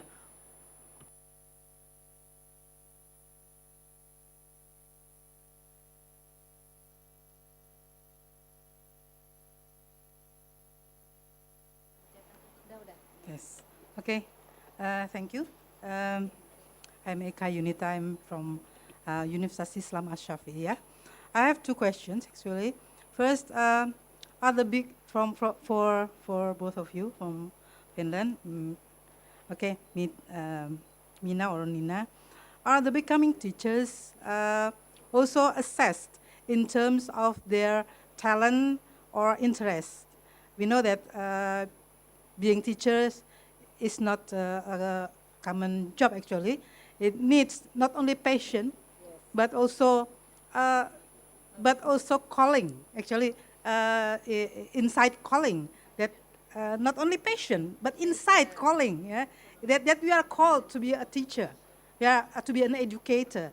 So it needs also talent to do as a teacher, because this related to the case in Indonesia. Somehow students go to the LPTK like this, like to pedagogy university, yeah. Because they think that after they finish their study, they can get the job easily. So they think that become a teacher is an easy job. Now, that's why I'm asking whether in Finland also there is an assessment for becoming teacher in terms of their talent or their interest, or both, talent and interest? That's for Nina. And the second one, berkaitan dengan pertanyaan Prof. Sofi dan tadi penjelasan dari Bu Satya, apakah memungkinkan gitu membuat satu pool gitu ya, satu pool dari para praktisi guru gitu, guru senior gitu. Jadi kita misalkan ini ada sebenarnya program ini adalah suatu LSP ya, lembaga sertifikasi profesi, di mana setiap bukan cuma educators yang masih aktif, tetapi any practitioner, katakanlah guru-guru senior yang sudah pensiun pun bisa menjadi mentor tadi. Jadi mentor, sehingga kita cukup punya banyak mentor. Oh ya, the other question is, what is the ratio between the mentor and the teacher? Because the ratio is important. 101, let's say 101 mentoring and the 100, it's different. Okay, 101, yeah, one teacher, one mentor is different between one mentor to, let's say, 20 or more. Yeah, it is related to my question to Ibu Satya. Is it possible if we have a pool, such a pool of teacher practitioner to be a mentor? So it is not only lecturers, but also teacher practitioners to be a mentor. Okay, thank you. The point, Mina and Nina, you may answer. She is a background a psychologist. That's why the question is that. I know for sure because she is my wife. Oke, silakan. Jangan buka rahasia. Thank you, very, very important question, Ibu. Thank you so much. For the teacher profession and teacher studies, we have the specific selection process. They need to apply for the teacher studies. First of all, we are having some kind of academic tests, and depending on the results in that academic test, we are selecting the best ones for the aptitude test. We test them aptitude before we will give for them the study places at the university. And in our case, maybe the teacher profession is quite popular in Finland, and teachers are trusted and respected. That's why we have the possibility to select best of the best ones, I can say. The reason in selection is that only 10% of the applicants can get a study place for teacher studies. We are very, very happy situation, but we have the weakness when they are graduating. They like to do their best when they go to work, and sometimes they are getting tired, and they need to rest quite soon after they graduate when they go to the practical work. And I think that it's also the weakness of the teacher education if we can't give the proper skills and tools for them to implement teaching after they graduate. And that's why we are having the quite good in-service training system, and also the mentoring system for those who are graduating from the teacher education. Yeah, and maybe can I answer also for the ratio, how many, the first teaching, we have 4 teaching practice period in our teacher education studies. And first teacher education study, first practice period, it's usually so that the one teacher has 2 teacher students to mentor. No, four teacher students. Yeah, one teacher, 4 teacher students.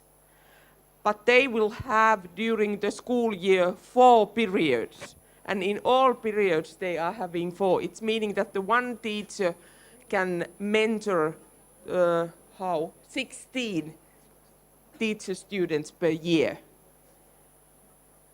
Yeah.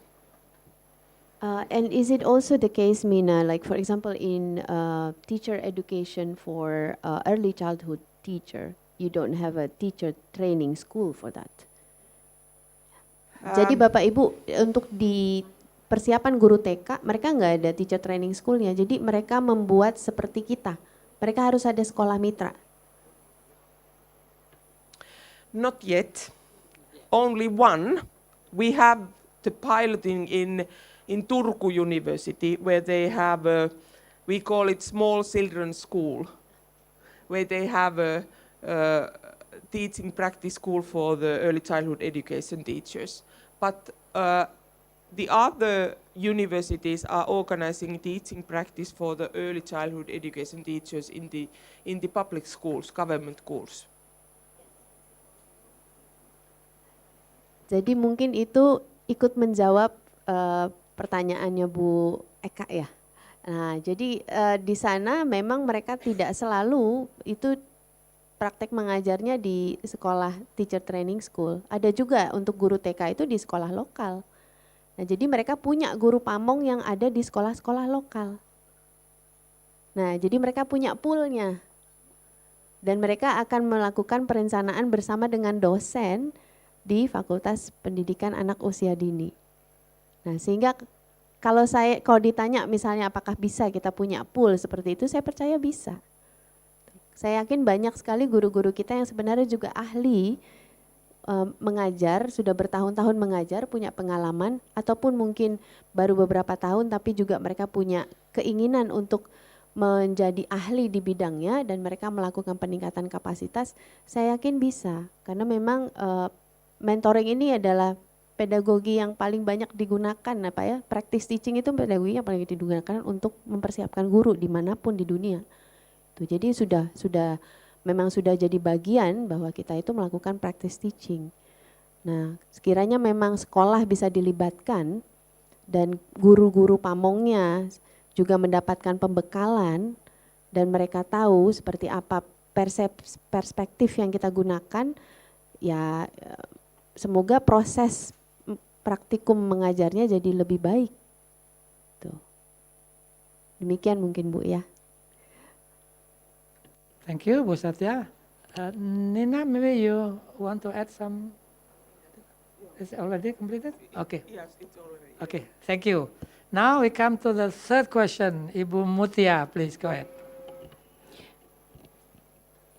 Thank you very much. Assalamualaikum warahmatullahi wabarakatuh. My name is Mutia Adelina from the Office of Vice Rector for Planning and Cooperation Affairs. So I don't have any background in education. Therefore, my question is more to the collaboration, I guess. I would like to picture in our teaching practice program. So for bachelor degree, we have this, and the student will come to this program at a 7th semester, and some of them will have a teaching practice at our laboratory school. We have 5 actually, and because the students are huge number, therefore they also have a teaching practice at local school and also overseas. So this year we have international teaching practice in Malaysia, Singapore, Saudi Arabia, Bangkok, and then Canberra, Australia. I think for bachelor degree, we need more deep discussion to absorb MTE. For me, this camp is quite impressive to absorb, but we need more discussion for this. But for the master program, we don't have any teaching practice program. So I come to this question, is it possible to absorb this camp because you offer 2 type of camp for specialized as a special for master student, right? So is it possible to outsource this scheme with 3 module into master program, and then we will have dual degree program? So the first year, the student will have their study at Universitas Negeri Jakarta, and for the second year, they will come to Finland to study MTE for their specialization. Thank you. Thank you, Bu Mutia. It is not a question, but it is also important. For your information, after this webinar is over, the Office of the Collaboration Affairs will have a meeting, yeah, to set up what might be done in the future. Thank you once again, Bu Mutia. Yeah. While waiting for the question from the virtual participant, Mbak Firman, maybe bisa ditayangkan. Ladies and gentlemen, we have also question from the virtual. You may choose which one, ya. Okay, it depends on the operator, ya. Jadi Bapak Ibu yang dari Zoom di chat box, mungkin tergantung waktu urutan. Ini tim kami sudah menayangkan dari urutan awal. Kalau bisa dijawab semuanya, mudah-mudahan. Kalau tidak, it is a matter of luck that your question is discussed. Okay, now how do Finland step by step start MTE? What needs to be prepared to implement MTE in Finland? Dari Rima Ferdianto. Who wants to start? Yeah. In Finland, you usually already have a teacher training school and already the mentor. Sambil menunggu, kami juga mengundang dinas pendidikan dari berbagai provinsi. Please, perwakilan dari dinas. Saya masih ingat dari Biren pun, Dinas Pendidikan Biren Aceh diundang. Dinas Pendidikan DKI, Dinas Pendidikan Jabodetabek. Tadi disebut oleh Bu Satya bahwa it needs collaboration between schools, university, and the implementing units in the regions. Silakan kalau mau ditanyakan apa-apa yang bisa di... Ya, juga dari Association of the Dean of the Faculty of Education nationwide. We also invite virtually the Association of Deans of the Faculty of Education nationwide and from many universities. Please, I invite question from all deans from the Faculty of Education from many universities that we invite. Silakan Bapak Ibu Dekan bisa menanyakan di chat box. Atau mau raise hand, silakan, nanti bisa difasilitasi oleh IT unit. Ya. Ya, yang sekarang, yang barusan, yang ditanyakan, please, who wants to, Mina, please, go ahead. The mentoring teacher education is part of our teacher education studies. And how we are implementing it, be a degree. The teacher students are going to have 2 teaching practice periods, second year and third year. And during the master degree studies, they are all of them are continuing to the master degree. They are having also 2 teaching practice periods, fourth year and fifth year. Some of them are doing them. Usually the teaching practice period is during the 1 semester. And even in the master level, you can, we are now, I have to say that we are now developing the new curricula, which will be starting to implement in the August 2024. And in that new curricula, we have combined 2 master degree practices, so that it means that they are spending in the teacher training school almost 5 months, not full time, but they are first observing, and then they are giving the lectures, and then they also participating in other school activities, but during the 5 months. Yeah. That's how we are doing it. It's the very important part of the teacher education. Maybe Nina or Bu Satya want to add about the first question? Nina, thank you. Yes, the question like how we do this mentor teacher education in Finland, as Dr. Minna said, that it's embedded in our teacher education degrees. It already exists there. I would also probably highlight here a bit that when we have been talking about MTE here, we have been talking this from different perspectives. Dr. Minna has been introducing you the pedagogical and theoretical background for this mentor teacher education, so which means that how we do it in Finland when we are training our teachers. And then this MTE program I have been now following and participating is for this is a global training program for those educational institutions who would like to add this kind of tools also for their purposes in teacher training. So I think that in this training program, which we have now implemented in Brazil, we have tried to find out the best tools, the best methods there, and to support the partner schools and universities to really immerse themselves to this thinking we have already done in Finland for several years. So it has been now the testing time, and the results have been good with this global program. So I would be very happy, as I said earlier, to continue the discussion in case you are interested in more hearing about the topics of the program, and then think about would that be probably good for your institution to add this kind of elements in your teacher education. I don't know if I answered to this question, but at least tried. Yeah.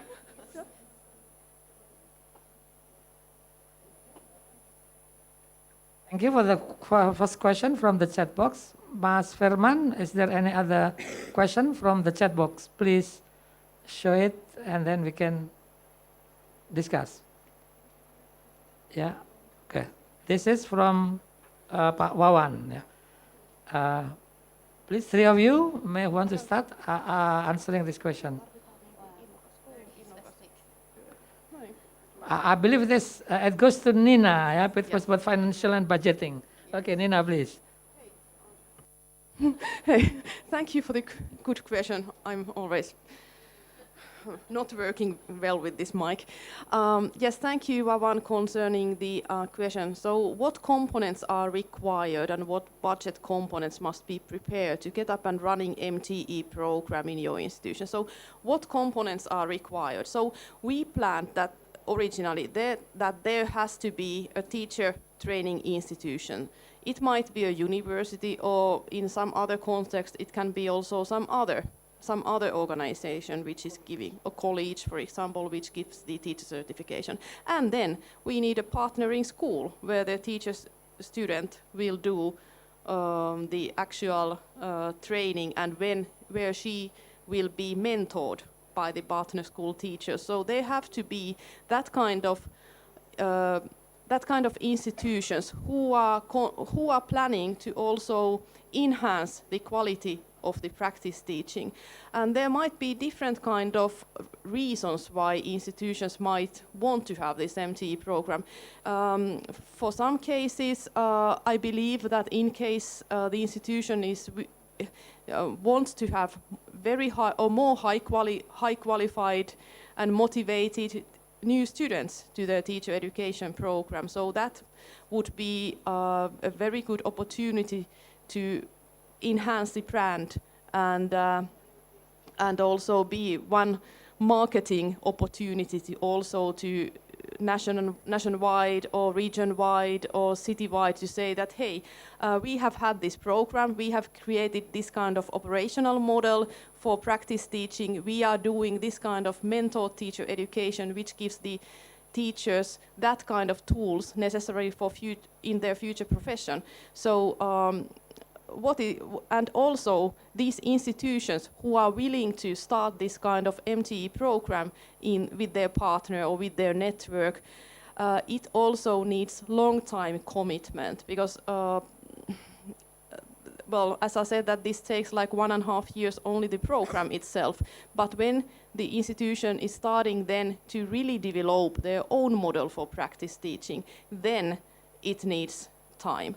And the budget components, well, there's a price tag for this program, which can be then which will be negotiated, but we are very willing to discuss, for example, the hybrid opportunity for this model, or if in case online model suits better to some institutions, then that would be also one option to discuss. But I think that these are probably the main components and the answer to the budget question here. Would somebody like to add something else here? Satya, maybe? Ya, Yeah, please. baik. Pertanyaannya tadi on point ya, jadi sangat spesifik. Tapi memang seperti yang Nina bilang, komponen utamanya ya harus ada kampus dan harus ada sekolah. Gitu. Jadi harus ada dosennya dan harus ada guru pamongnya. Nah, kemudian di sini memang itu tadi saya tadi menyebutkan kita perlu ada ekosistem. Nah, ekosistem ini bisa diciptakan misalnya Bapak dan Ibu yang di UNJ mungkin sudah punya sekolah-sekolah mitra yang memang sudah selalu menjadi bagian dari praktikum mahasiswa. Nah, jadi mungkin lokal partner ini kita ajak, kita bikin bersama, bekerja sama dengan misalnya dinas pendidikan setempat. Dan mungkin mereka juga tergabung dalam MGMP dan KKG. Nah, ini juga bisa menjadi bagian dari bagaimana calon pamongnya itu bisa kita pilih. Itu ekosistem yang pertama, opsinya kalau kita memang mau regional. Atau misalnya di sini ada universitas swasta yang memang sudah punya sekolahnya juga di situ, sekolah swasta. Sehingga memang mereka pingin punya program guru yang lebih baik. Dan mereka sudah ada sekolahnya. Jadi itu justru akan jauh lebih mudah menurut saya. Gitu. Untuk membuat program ini jadi kolaborasinya lebih mudah. Karena sekolahnya sudah ada, universitasnya sudah ada. Gitu. Jadi itu opsi yang kedua. Nah, jadi Bapak dan Ibu menurut saya ini kemungkinannya bisa sangat banyak. Memang yang penting itu adalah elemen bagaimana mentoring ini menjadi bagian yang tidak terpisahkan dari bagaimana praktek mengajar dilakukan. Gitu. Mungkin itu tambahan dari saya, Prof. Thank you. Ya. Mas Firman, apakah ada lagi yang dari chat box? Okay, from teacher Aziza. Yeah, I hope I know this Aziza. Yeah, maybe yeah, she is alumni of UNJ. Mungkin ya, Bu Aziza. Okay, please. Yeah. From address to Nina. Yeah. Again. Yeah. But three of you can answer the question.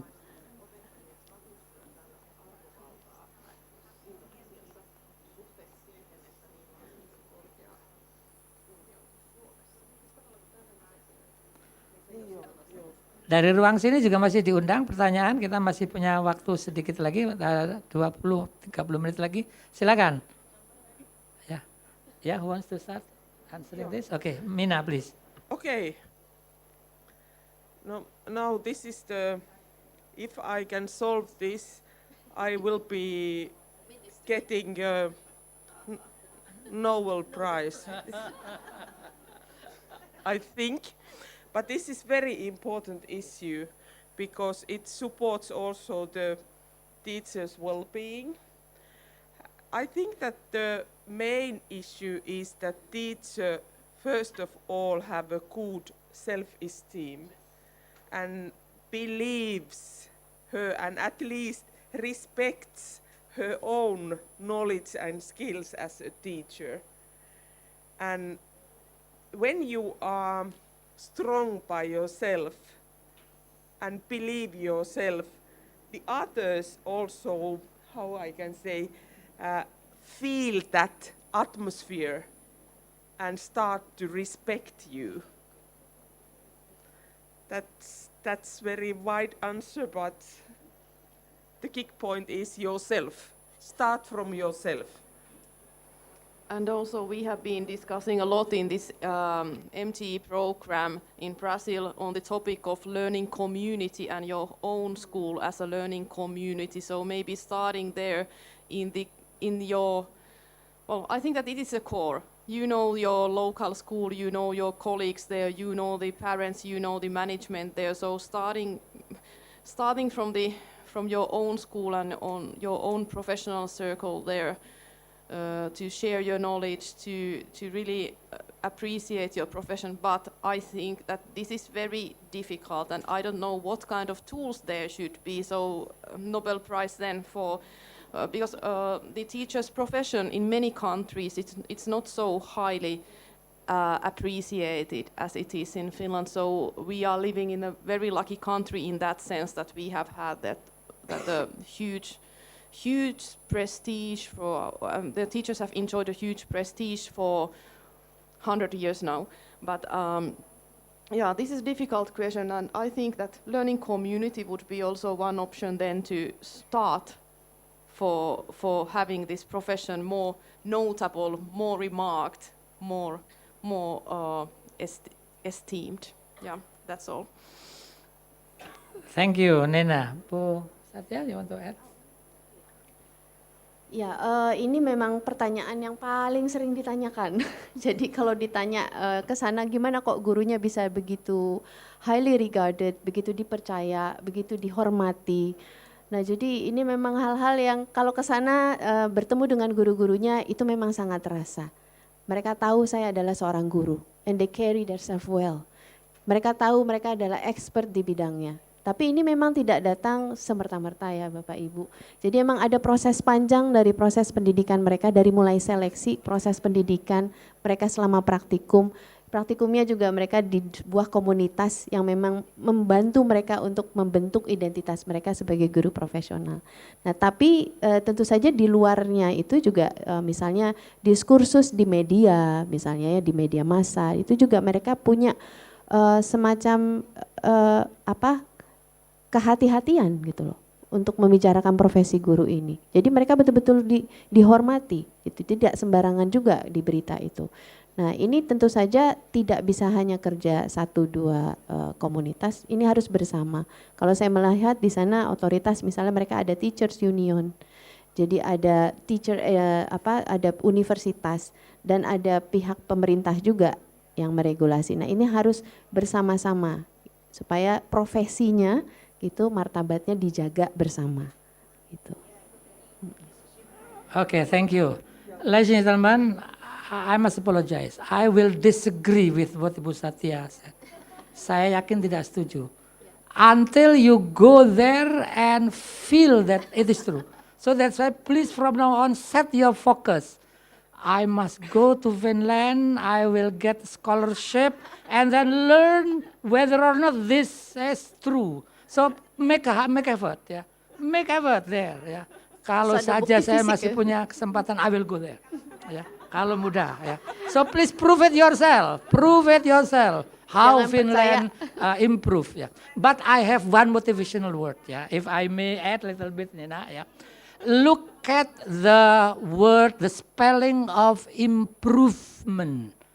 Look at improvement starts with I. If improvement starts with you, then it will read improvement. There is no word in English. So improvement starts with I. So if you want to improve, I start. And on the other hand, success involves you. There is you in the success. So please mind with these 2 words. Improvement starts with I, and success will involve you. There is no I in success. Look at success. There is no I.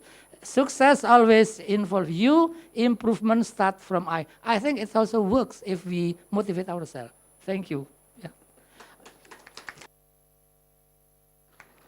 I believe we still have 15 minutes or 10 to 15 minutes.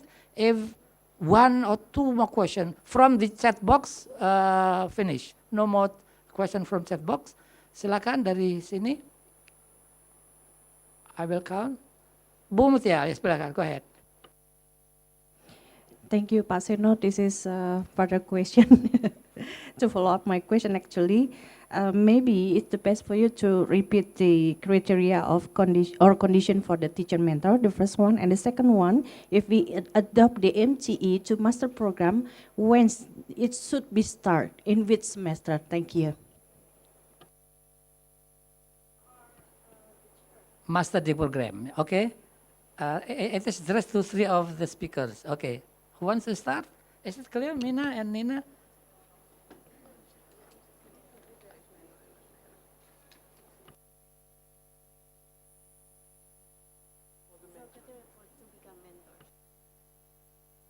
As for your information, that our master program is for 4 semester only, 4 to 6 semester.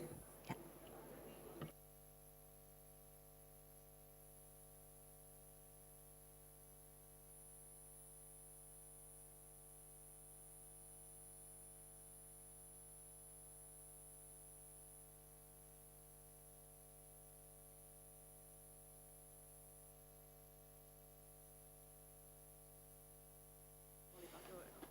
Yeah, in Finland, as such, all the teacher training school teachers are mentors. And maybe the point is that how you can get the post workplace in teacher training schools. Teacher training school teachers are highly educated. They all are having at least the master degree. Some of them are having also the doctoral degree. And also they can have 2 master degrees even. For example, in education and maybe in subject education, yeah. And also that you can apply the workplace in teacher training schools, you should have at least 2 years practical teaching experiences in the schools, in the public schools. Then you are qualified to apply. And also when we are selecting, we are also, by the way, the faculty and the teacher training school is selecting teacher candidates together. It's meaning that they are writing the teaching portfolio, yes, and then they are also have a possibility. We are organizing the interview, of course, and then we are observing. They are giving the teaching demonstration, and we are assessing it, observing and assessing it. Then it needs that there are a lot of criterions that you are ready even to apply for the teacher training schools. And then when you get the workplace, then it means that you are working also as a teacher mentor. And of course, during your working period, you will be getting in-service training.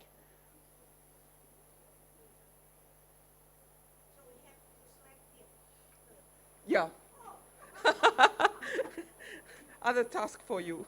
Yeah, and in these Finnish teacher training schools, as Minna said, that mentoring is for every teacher there. So it's not just a very small group. I think that all teachers are doing the mentoring there. So so it's the responsibility of the whole teacher training school. And as Minna said, that they are trained for that task. So that is very important because they will have then the tools for that specific job. Jadi menambahkan sedikit ini Bu ya, kalau teacher training school kan dia di bawah universitas, berarti guru-guru yang mengajar di teacher training school dia memang jadi pegawainya universitas. Seperti lab school. Nah jadi sedangkan kalau misalnya dia jadi guru di sekolah umum ya dia jadi bagian dari municipal employee gitu. Sehingga memang seleksinya berbeda dan prosesnya berbeda, kriterianya berbeda gitu. Untuk jadi guru pamong. Jadi kalau jadi guru di teacher training school artinya mereka juga guru pamong. Gitu. Semua guru yang ada di teacher training school adalah guru pamong. Gitu. Thank you for the okay. The last question, the last question because we still have like 5 to 7 minutes. Okay, silakan mention your name and address to which particular speaker. Terima kasih Pak Suseno. Perkenalkan kebetulan saya Wiwi dan dengan suami saya Adi. Saya punya sekolah di Purwakarta, sudah dari PAUD sampai SMP. Dan kebetulan saya sudah berkolaborasi dengan Mina sudah sejak tahun 2018. Dan ini Mina juga kemarin sudah observasi ke sekolah kami karena kami akan memperdalam bidang di elementary school-nya untuk how to teach. Memang lebih kepada teachers training. Mungkin pertanyaannya keluar dari konten, saya cuma mungkin Pak Suseno bisa jawab karena saya yakin UNJ ini adalah salah satu universitas untuk di bidang fakultas pendidikan yang cukup baik. Dan di mana-mana kalau di Jakarta lulusan UNJ itu udah, wah gurunya udah oke banget gitu ya. Kalau di Purwakarta kita UPI ya Pak ya. Ya. Dan sekolah kami memang saingan ya Pak ya. Tapi bukan saingan. Tapi kami di sekolah kami memang teachers itu lebih kepada harus sudah S1. Makanya kenapa kita private school di sana. Pertanyaannya gini Pak, tadi Mina said that about the respect as a teacher, so that everybody can respect again also. I mean, something seperti itu. Nah, respect di sini mungkin Pak Suseno bisa beri masukan atau gimana, karena pada dasarnya saya sudah 3 kali juga ke Finland dan juga langsung berhubungan, tadi Bapak bilang, hayo harus datang ke Finland, betul banget Pak. Karena kalau kita hanya ngomong, terus Mina ngomong, nggak lihat itu sama sekali, pulang dari ruangan juga akan, apa sih gitu ya. Saya ajak suami saya, dia takut kedinginan, saya ajak dan dia langsung mengimplementasikan, wow luar biasa. Itu ibu-ibu nggak usah khawatir dengan umur, bawa aja itu baju anget atau jangan datang pada saat musim dingin. Jadi tidak ada alasan ya, jadi ada waktu. Nah pertanyaan saya gini, mungkin di sini juga ada dari kementerian, mereka hanya concern dan mereka hanya sedikit, karena di Finland itu kan kurikulumnya sangat sedikit. Kemudian guru juga diberikan waktu yang bebas untuk memberikan implementasi tentang si kurikulum. Dia punya kepanduan aja.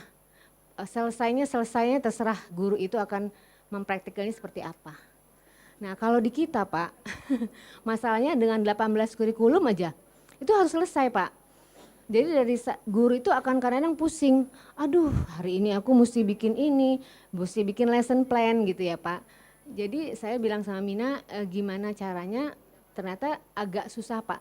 Makanya saya sama Pak Adi mengimplementasikan sebagian dari sistem Finland itu di dalam Mulok. Dan how to teach-nya, jadi bagaimana belajar matematik dengan cara yang tidak membosankan, bagaimana belajar IPA, bagaimana PPKN dengan Finland punya.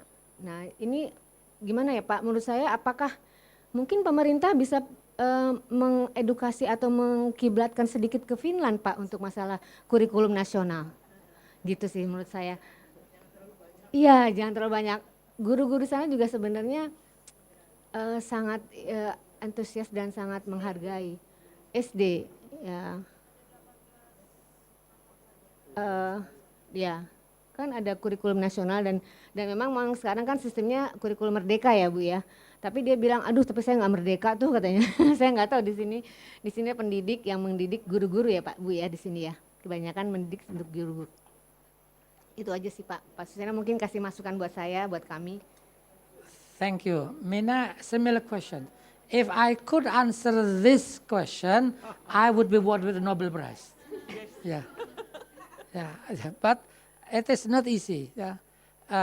I just want to picture out the word because I'm from the language studies. Yeah, the difference between difficult and not easy, sulit dan tidak mudah itu bedanya jauh.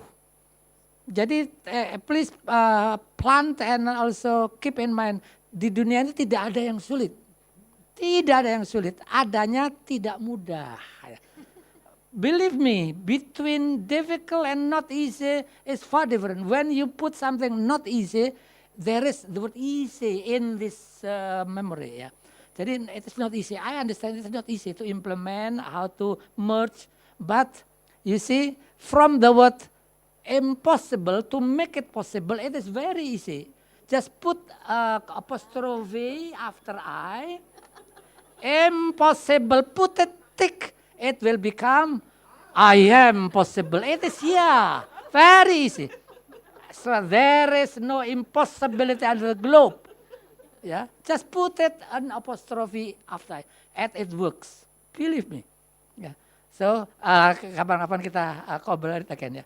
Please don't hesitate to contact UNJ Bu. Ya, ke UNJ saja. Purwakarta UNJ is very easy ya. Ya, oke, thank you. Mungkin nanti UNJ ke sekolah ya Pak, ke sekolah kami ya Pak. Training Insyaallah, guru-guru. ya. I will take my student to Purwakarta sampai. Oke, ya. Ada silakan itu. Oke, silakan. Ya. Oh, I see. Ya, oke. Thank you very much. Oke, another question, silakan. Yeah, well sebetulnya ini bukan sebuah pertanyaan ya.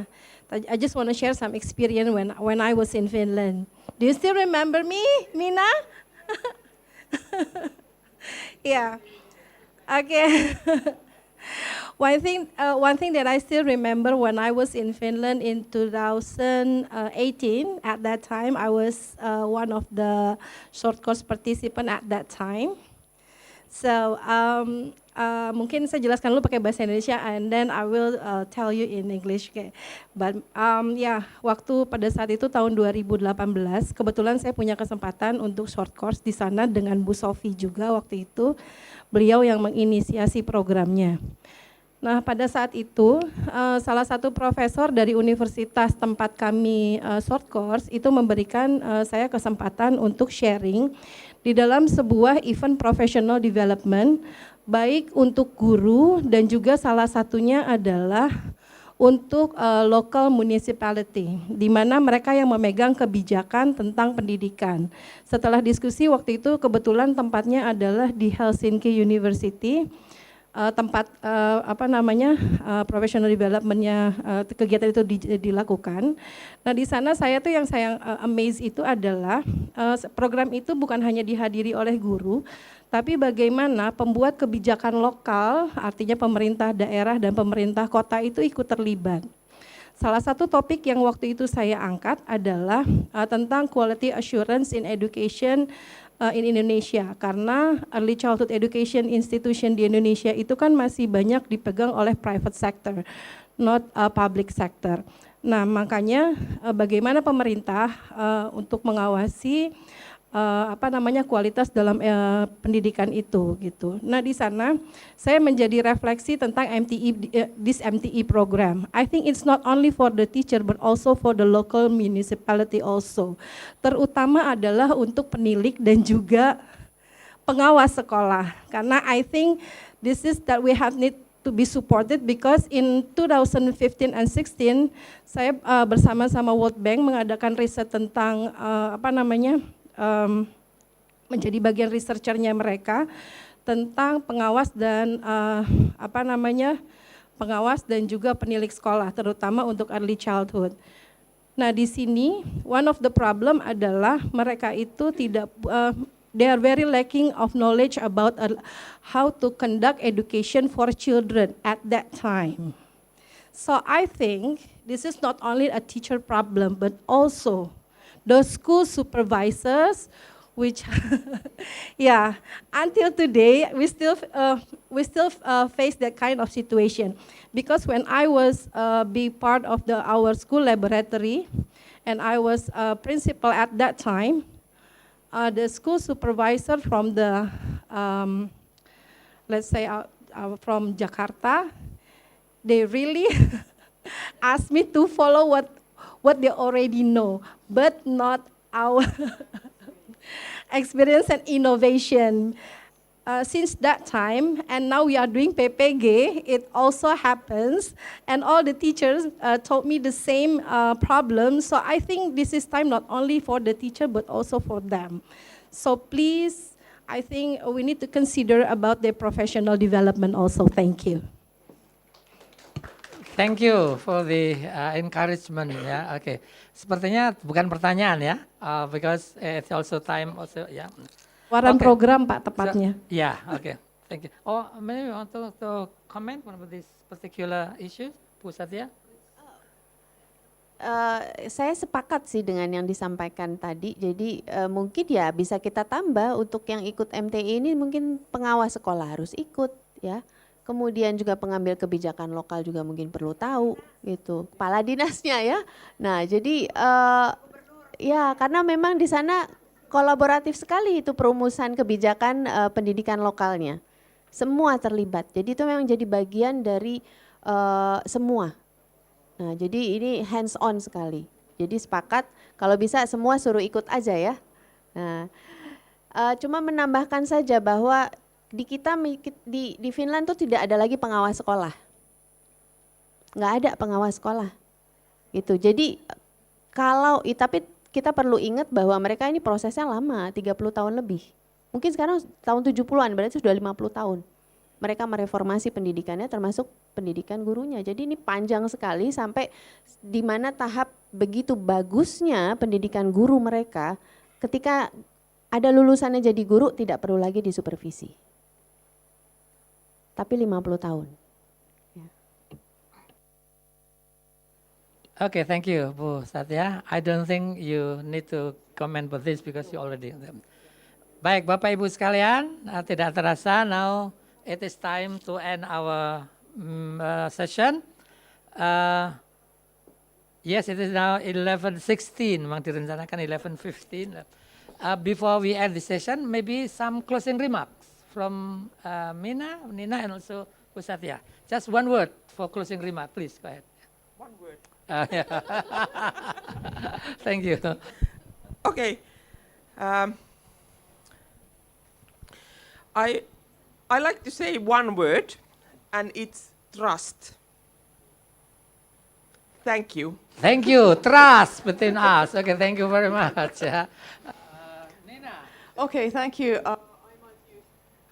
I might use a couple of more words here for the closing. Go ahead. Yeah. But hey, thank you everybody here on site and online for the discussion, for the active participation, and it's been very interesting to meet you all here. I hope that we are able to continue the discussion also later when we are back in Finland after this event. And I would like to also thank a lot the Universitas Negeri Jakarta, and especially Prof. Muklas Suseno, Aju and team here. So you have made wonders, and this kind of event needs a lot of practical details. We have really noticed, we have had a very active WhatsApp group. Then because I'm very old school in that sense, I send everything in email, for example, and now I have also learned how to send some documents now also in WhatsApp. So thank you again. I'm not so dinosaur anymore with this with this media. So thank you everybody, and thank you for my colleagues here, and yes, I wish you all the best and have a good weekend. Hopefully we are able to meet you again. Thank you. Thank you, Nina. And Bu Satya, please, closing remark. Saya mungkin meng-highlight tadi yang disampaikan oleh Bu Nina ya. Jadi satu kata seperti kata Dr. Mina, kolaborasi. Collaboration. Yeah. Okay, thank you. Now I will also have my closing remark with a motivational sentence. If others can do, we can do. Thank you. Yeah. Terima kasih. Thank you very much for the participants offline and also participants online. Yeah. Sekali lagi, let's together with me give a big applause for the presenters. Yes, thank you. And I hand over the time for the Master of Ceremony. Thank you. Thank you very much for the three speakers of our discussion today, Dr. Mina Makihonko, Ms. Nina Nisola, and also Ms. Satya Zen. Ladies and gentlemen, After having such an alerting seminar and insightful discussion, we have finally reached the end of today's event. I, Danendra Daniswara, and Zalfa Syaukina, as Duta Universitas Negeri Jakarta, would like to express our gratitude and farewell. Thank you so much for your participation today. Good afternoon and have a nice day. To all attendees, before you may leave the venue and the Zoom meeting for those who joined via online, we would like to invite you to join the photo session in front of our banner here. To all the attendees and also with the speakers and also with Prof. Muhla Suseno as the moderator. And for the participant who attended via online, please open your camera so we can all see your big smile. Oke, kami persilakan Bapak Ibu, silakan boleh ke depan banner sebelah sini untuk melaksanakan sesi foto bersama.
Untuk dokumentasi kita pandu.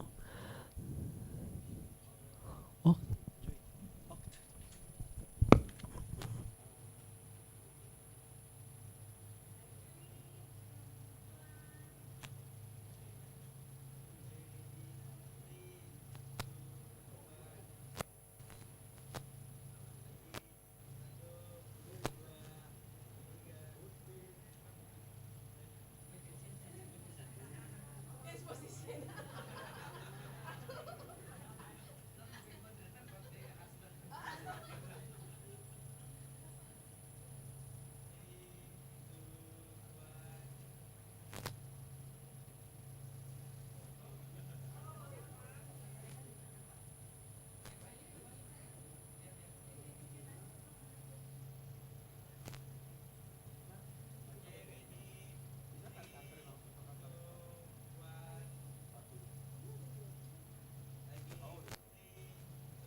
Once again, thank you so much for all the participants.